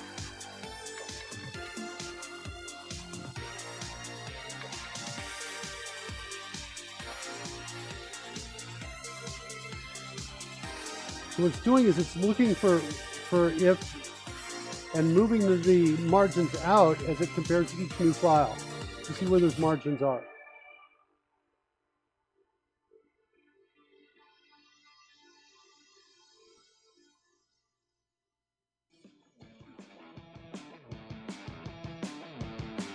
And watch the tail go out. We're going to push the red line out after the set right around there. There's a lot of flickering here. Why do we got flickering here? I don't like that.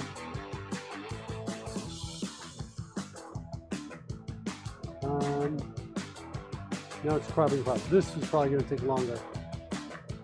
Or is it even working? What's going on?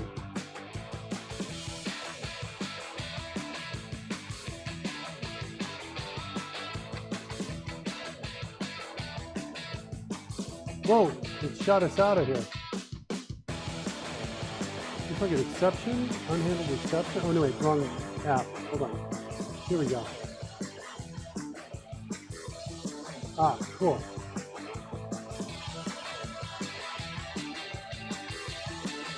I don't want to delete the file.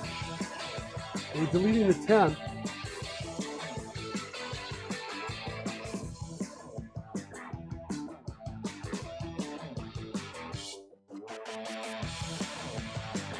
Idle body 00 PNG.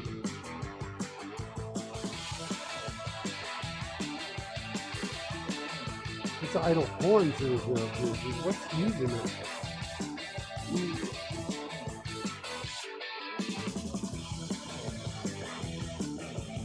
I wish the used by another process made it so much easier to find out who is using it. Like, it seems like a flaw in the operating system. Like the operating system could do a much better job of helping you solve this problem.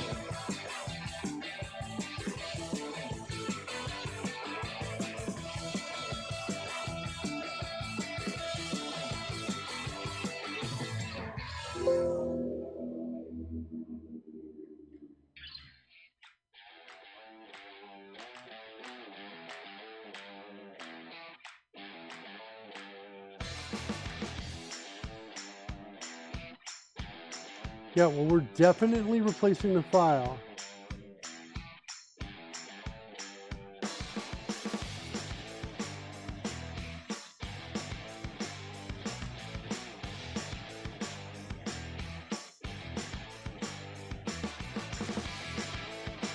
Still, somebody thinks it's being used.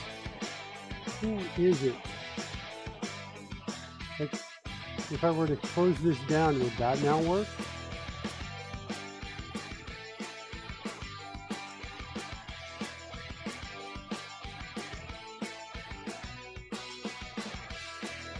Yeah, I know there are tools to like do this to tell you who owns it. Is it this guy? No, that's Idle Horn again. This guy could have been using it, but it's not this guy.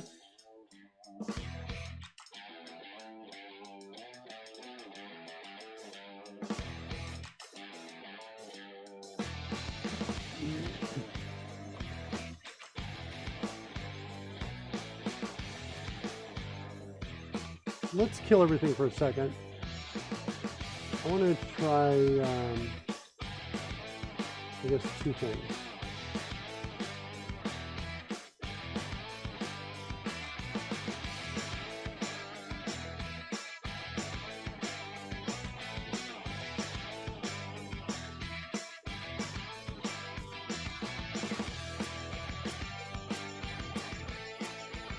Let's delete it.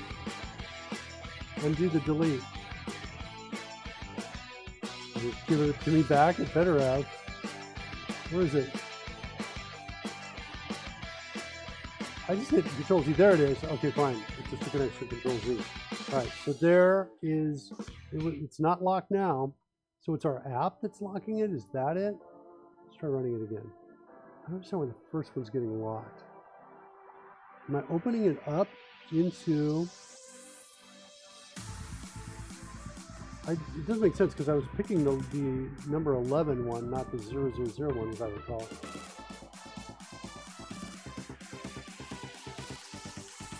Okay, let's grab 9. Crop.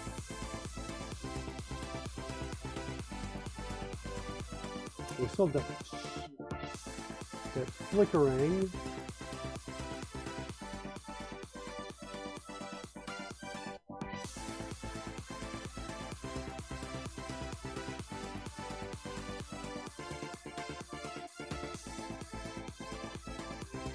Here we go.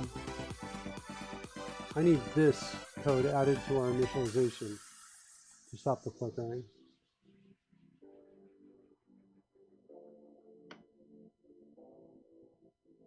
Finding that flickering so annoying.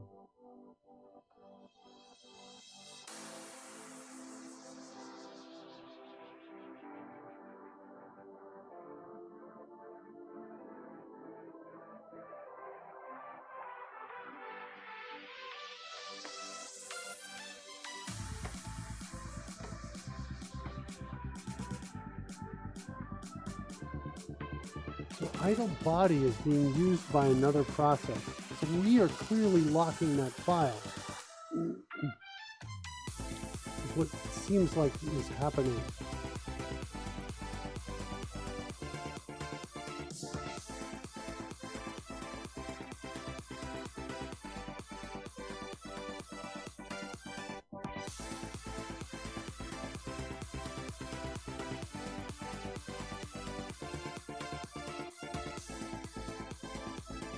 Kill it again. Let's fix the flickering a second. Okay, there's the double buffering. That's going to fix the flicker. I'm going to set a breakpoint here. I suspect the problem might be in preview file. The image from file is maybe locking it. Do a quick search for that and see what we get.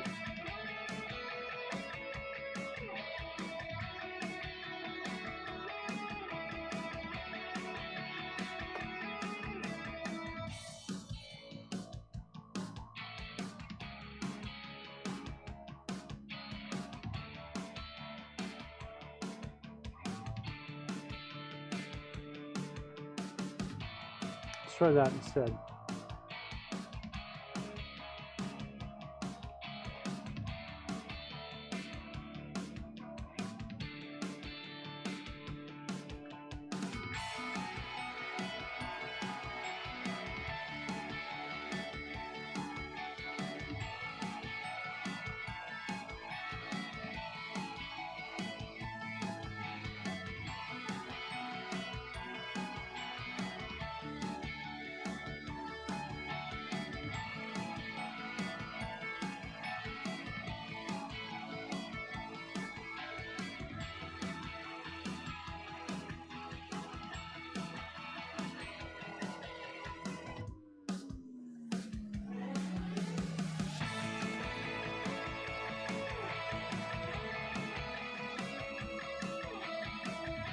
if that solves it for us.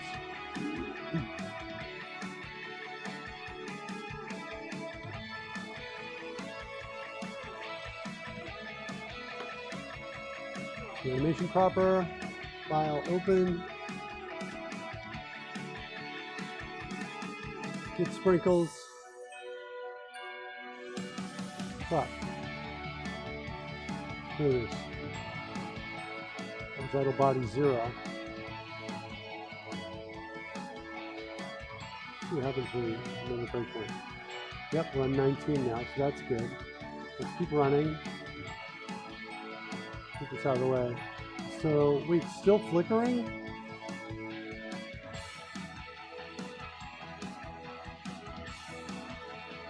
It makes sense to me. Why are we still flickering?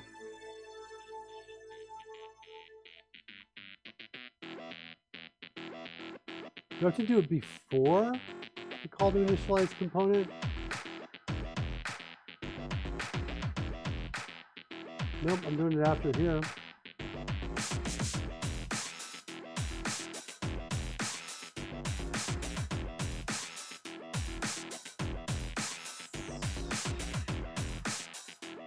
There must be one other property that I'm missing inside of the form.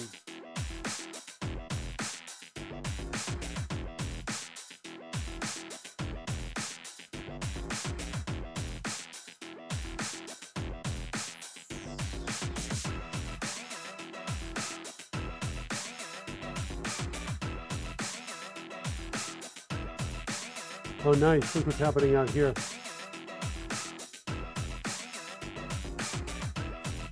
The cropping is working. I think I got a breakpoint in here still. Even though I still got that flicker, I was trying to solve that. I got a breakpoint right here. This code I have to write when I get back from here and get the base margins. That's not bad. That looks like that's working. I'm going to pull this stuff out of the way. Yeah, still scanning files? I feel like we're updating the wrong piece right here. I think this is actually cropping it now. It's pretty clear it's cropping it.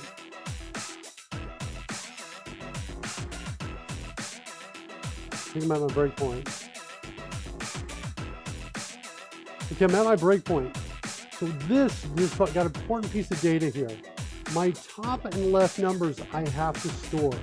The reason why is because my horn, I need the horn to line up with this guy now. And to do that, I need to find the top and left number for the horn. Is that going to be right? Is that going to work? Yes, I think it will, because it tells me how much I'm cropping off and losing. So the top and left for here is telling me what I'm losing, cutting away from the top and cutting away from the left. If I get the same numbers here and here, I can calculate a delta left, how far the horn has shifted left and above. But I need to save them out, and I need to save them into a file. So I need to create a file here. So we need to set this as the next statement. And what is it? It's like something like, isn't there a quick way to do a file, text file, create, files, system.io.file.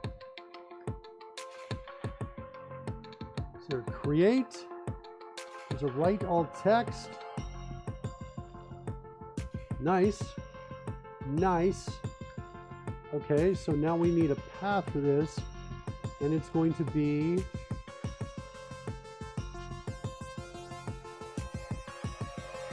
I'll use the root name, the directory name,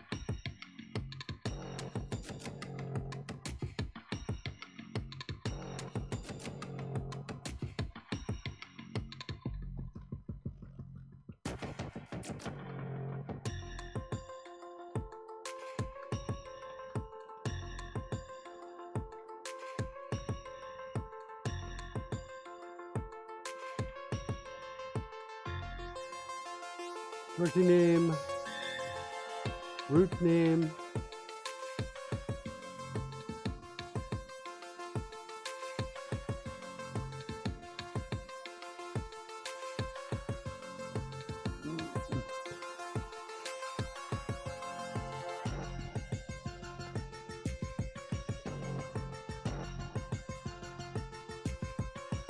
contents are going to be left equals base margins dot left slash n right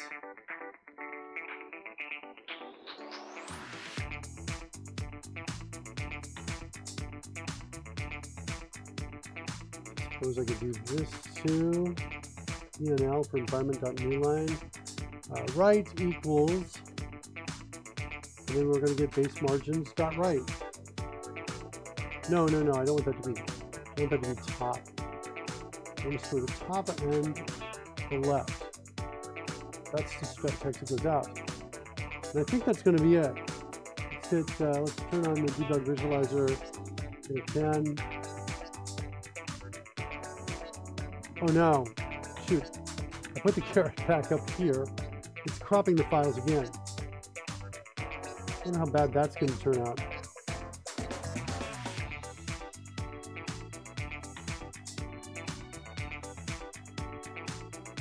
It looks like the wrong progress bar is being updated too. Why is that?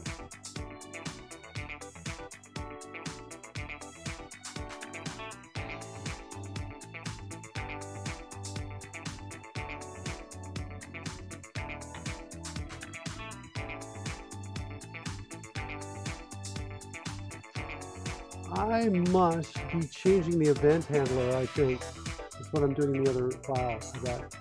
So here's this, and now what's the value? Left is top and 0. Oh, but we lost it because we ran them again. So that's not going to help, but at least I'll run it. And shoot, that was a mistake to bring the execution back up there. And now we need to say we're done, is what we kind of need to do. So, all right.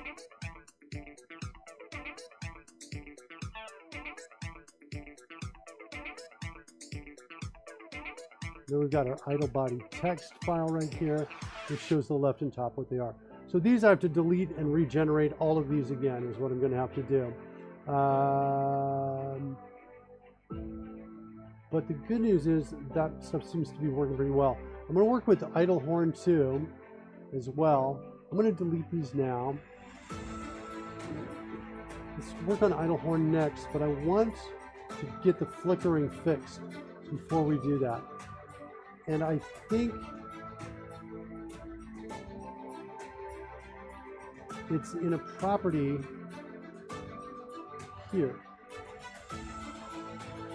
It's almost going to be easier to view the actual designer file right here and look at what properties we're setting on the form.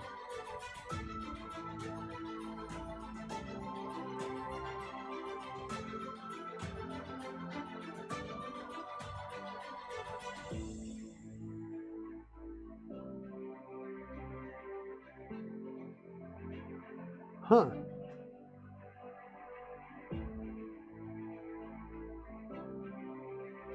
I don't see any property of the form set here that indicates that it's going to be painting or drawing and it should be happening quickly.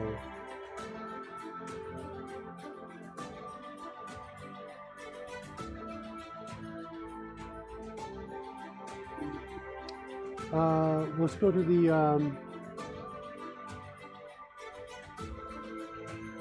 same thing here.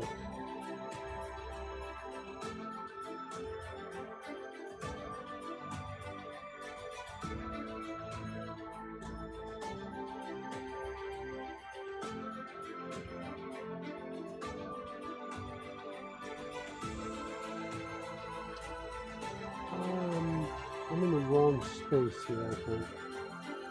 I don't want to be here, I want to be here. It's here.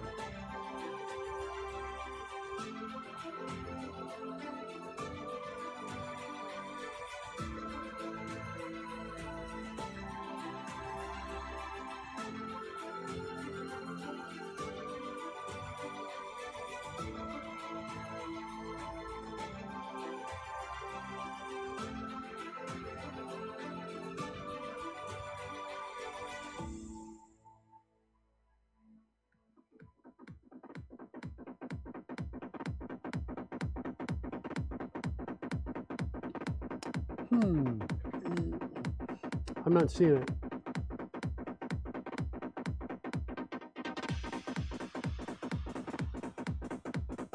What's my flickering problem here? Why am I having that? Also, wait, I want to go check over in the asset builder. I want to see, let's go look at the code here for this. Let's see when we're looking into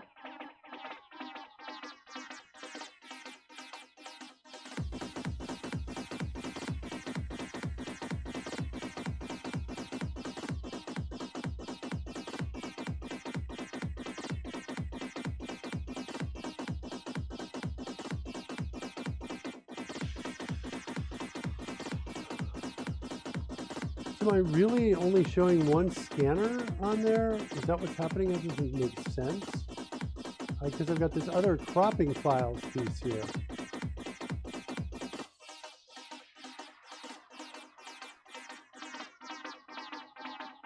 I'm simply not updating on the other one, it looks like. Okay.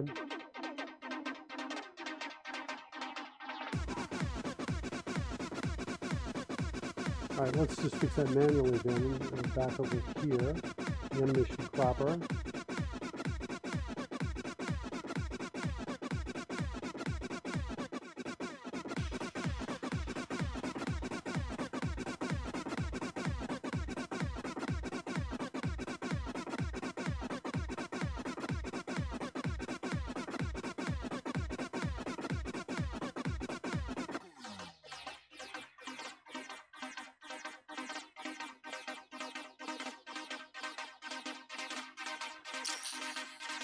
Deepwater's back and survived. Glad to be back. Let's see. So we're going to see one of two things. We're either scanning or we are cropping. That's our state. We want to create a new variable of this type. And I'll go ahead and call it action state. Like this. Set one more entry here, none.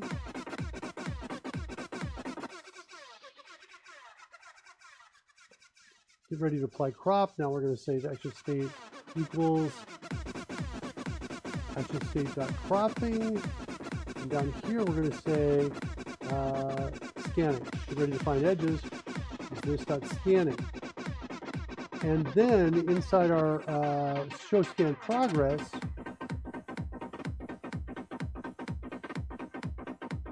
we're going to say, hey, if action state equals action state.scanning, then we're going to do that.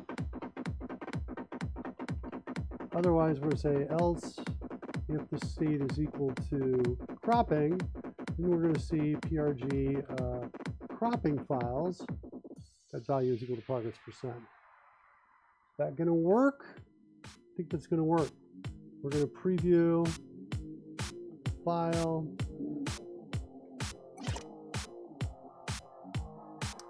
This is my problem. I'm setting visible to true. It should already be visible. Lily Hazel is back from lurking.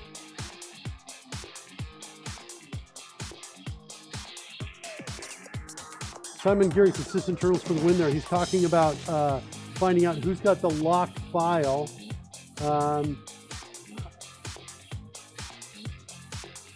Yeah, I don't have it installed. I'm going to have to do that. That's going to make me a better developer. I've taken out this visible thing here, and instead I want to get to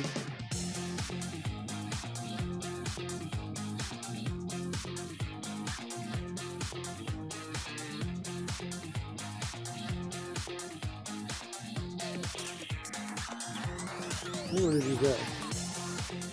Here. Let's see if we get any better luck with that. In terms of reducing that flicker. The flicker's really like, I'm like, what?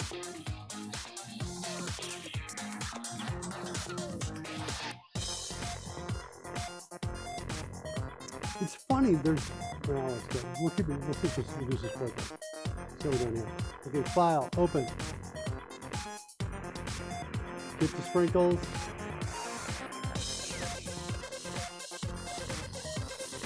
I don't see it.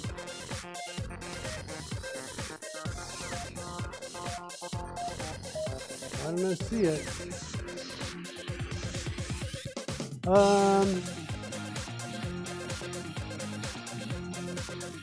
I haven't hit crop files yet. I see what's happening. Hold on.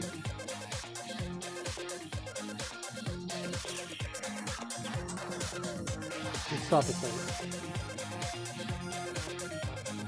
Hey, no. Hand just showed up and grabbed my wallet. Like, what's going on? What's that hand doing down there?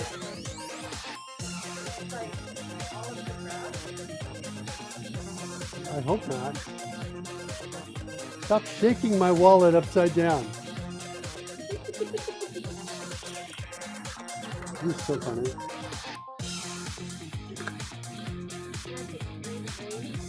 Okay. I love you. Let's do this. It's okay? Wait, I just said I love you and you say it's okay? Taking my money? Girl? Just leaves everything strewn around all over the table. All right, here we go. I'm going to just set visible to true on that. Let's try again. It's the wrong place to do it, isn't it? I don't know. Let's see. Let's just run. Bring it up over here. File. Open. Sprinkles. Grab the horn. Now I see the horn. Now let's crop it. Loading files.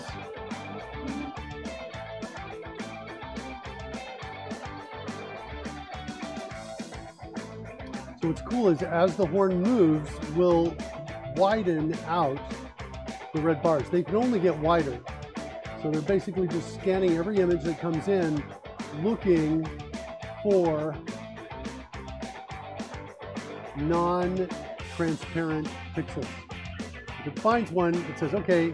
If it doesn't find any in the line, then it says, okay, we can crop to this point. And we're still flickering. Let's do a search for reducing flicker. What am I missing?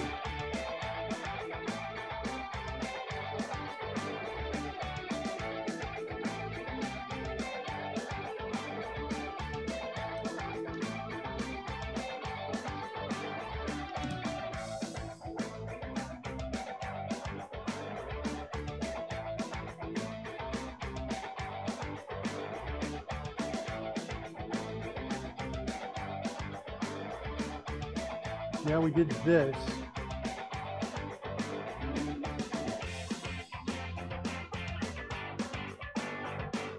Double buffered is true, is not set in, we didn't set that. I didn't see that still flickering like crazy. I think double buffered. Why is double buffering not, we didn't see that in the designer?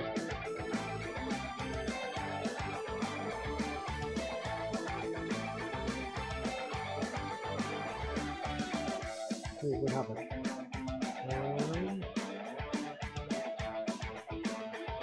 Okay. Not there. Is it in the code?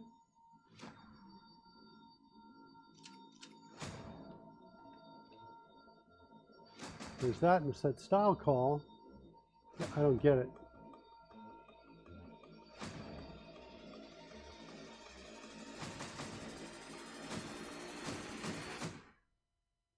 All painting in WM Paint.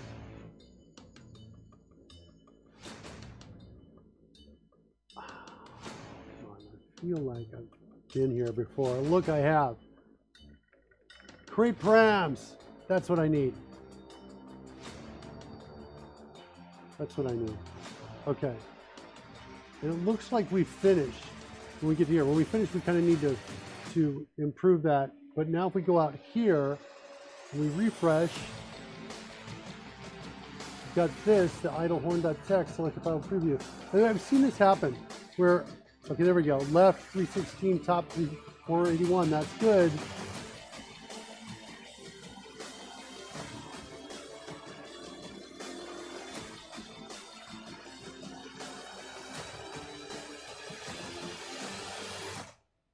So we did, by the way, idle horn 0 before. Here's the new version of it. Let's go see what the difference is with PNG Gauntlet. We were looking at that before. We will end with that. All right. The cool thing is we've got a tool now that, look at that, it is cropping those giant images, making a smaller animated version of it, giving us the numbers and the data we need to compare with other animations that are supposed to be overlaid on top of each other to calculate the offset in the origin. Tomorrow we'll put this all together and we're going to have Sprinkles, the battle unicorn, coming out animating ideally with button presses, and you guys will be able to control Sprinkles as well from the chat room. Why not, right? And yeah, awesome. Look at that move around. Sweet. And so we'll do all that. The last thing I want to do though, whoops, last PNG Gauntlet. Let's bring that back up. And I want to grab that idle horn 0, drag it in there. Look, already it's 45K. Optimizing it. So the question is it going to be less than 765K? And the answer is yes, it is. So yes. PNG Gauntlet PNG file format is pretty inefficient. It's not compressed. My argument is that those files should be incredibly small. So yes, it is an advantage for us to go in this direction, crop the files down, make them smaller so it impacts our app less, it impacts memory use less, it results in faster load time. All of those benefits are things we want to achieve. With that, let's go find out who's streaming. Who are we going to send it to? Who's out there?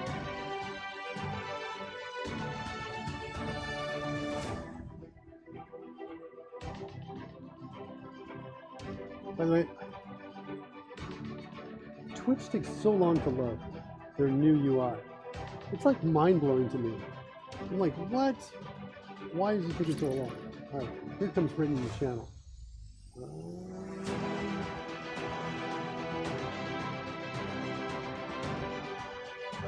Fun times.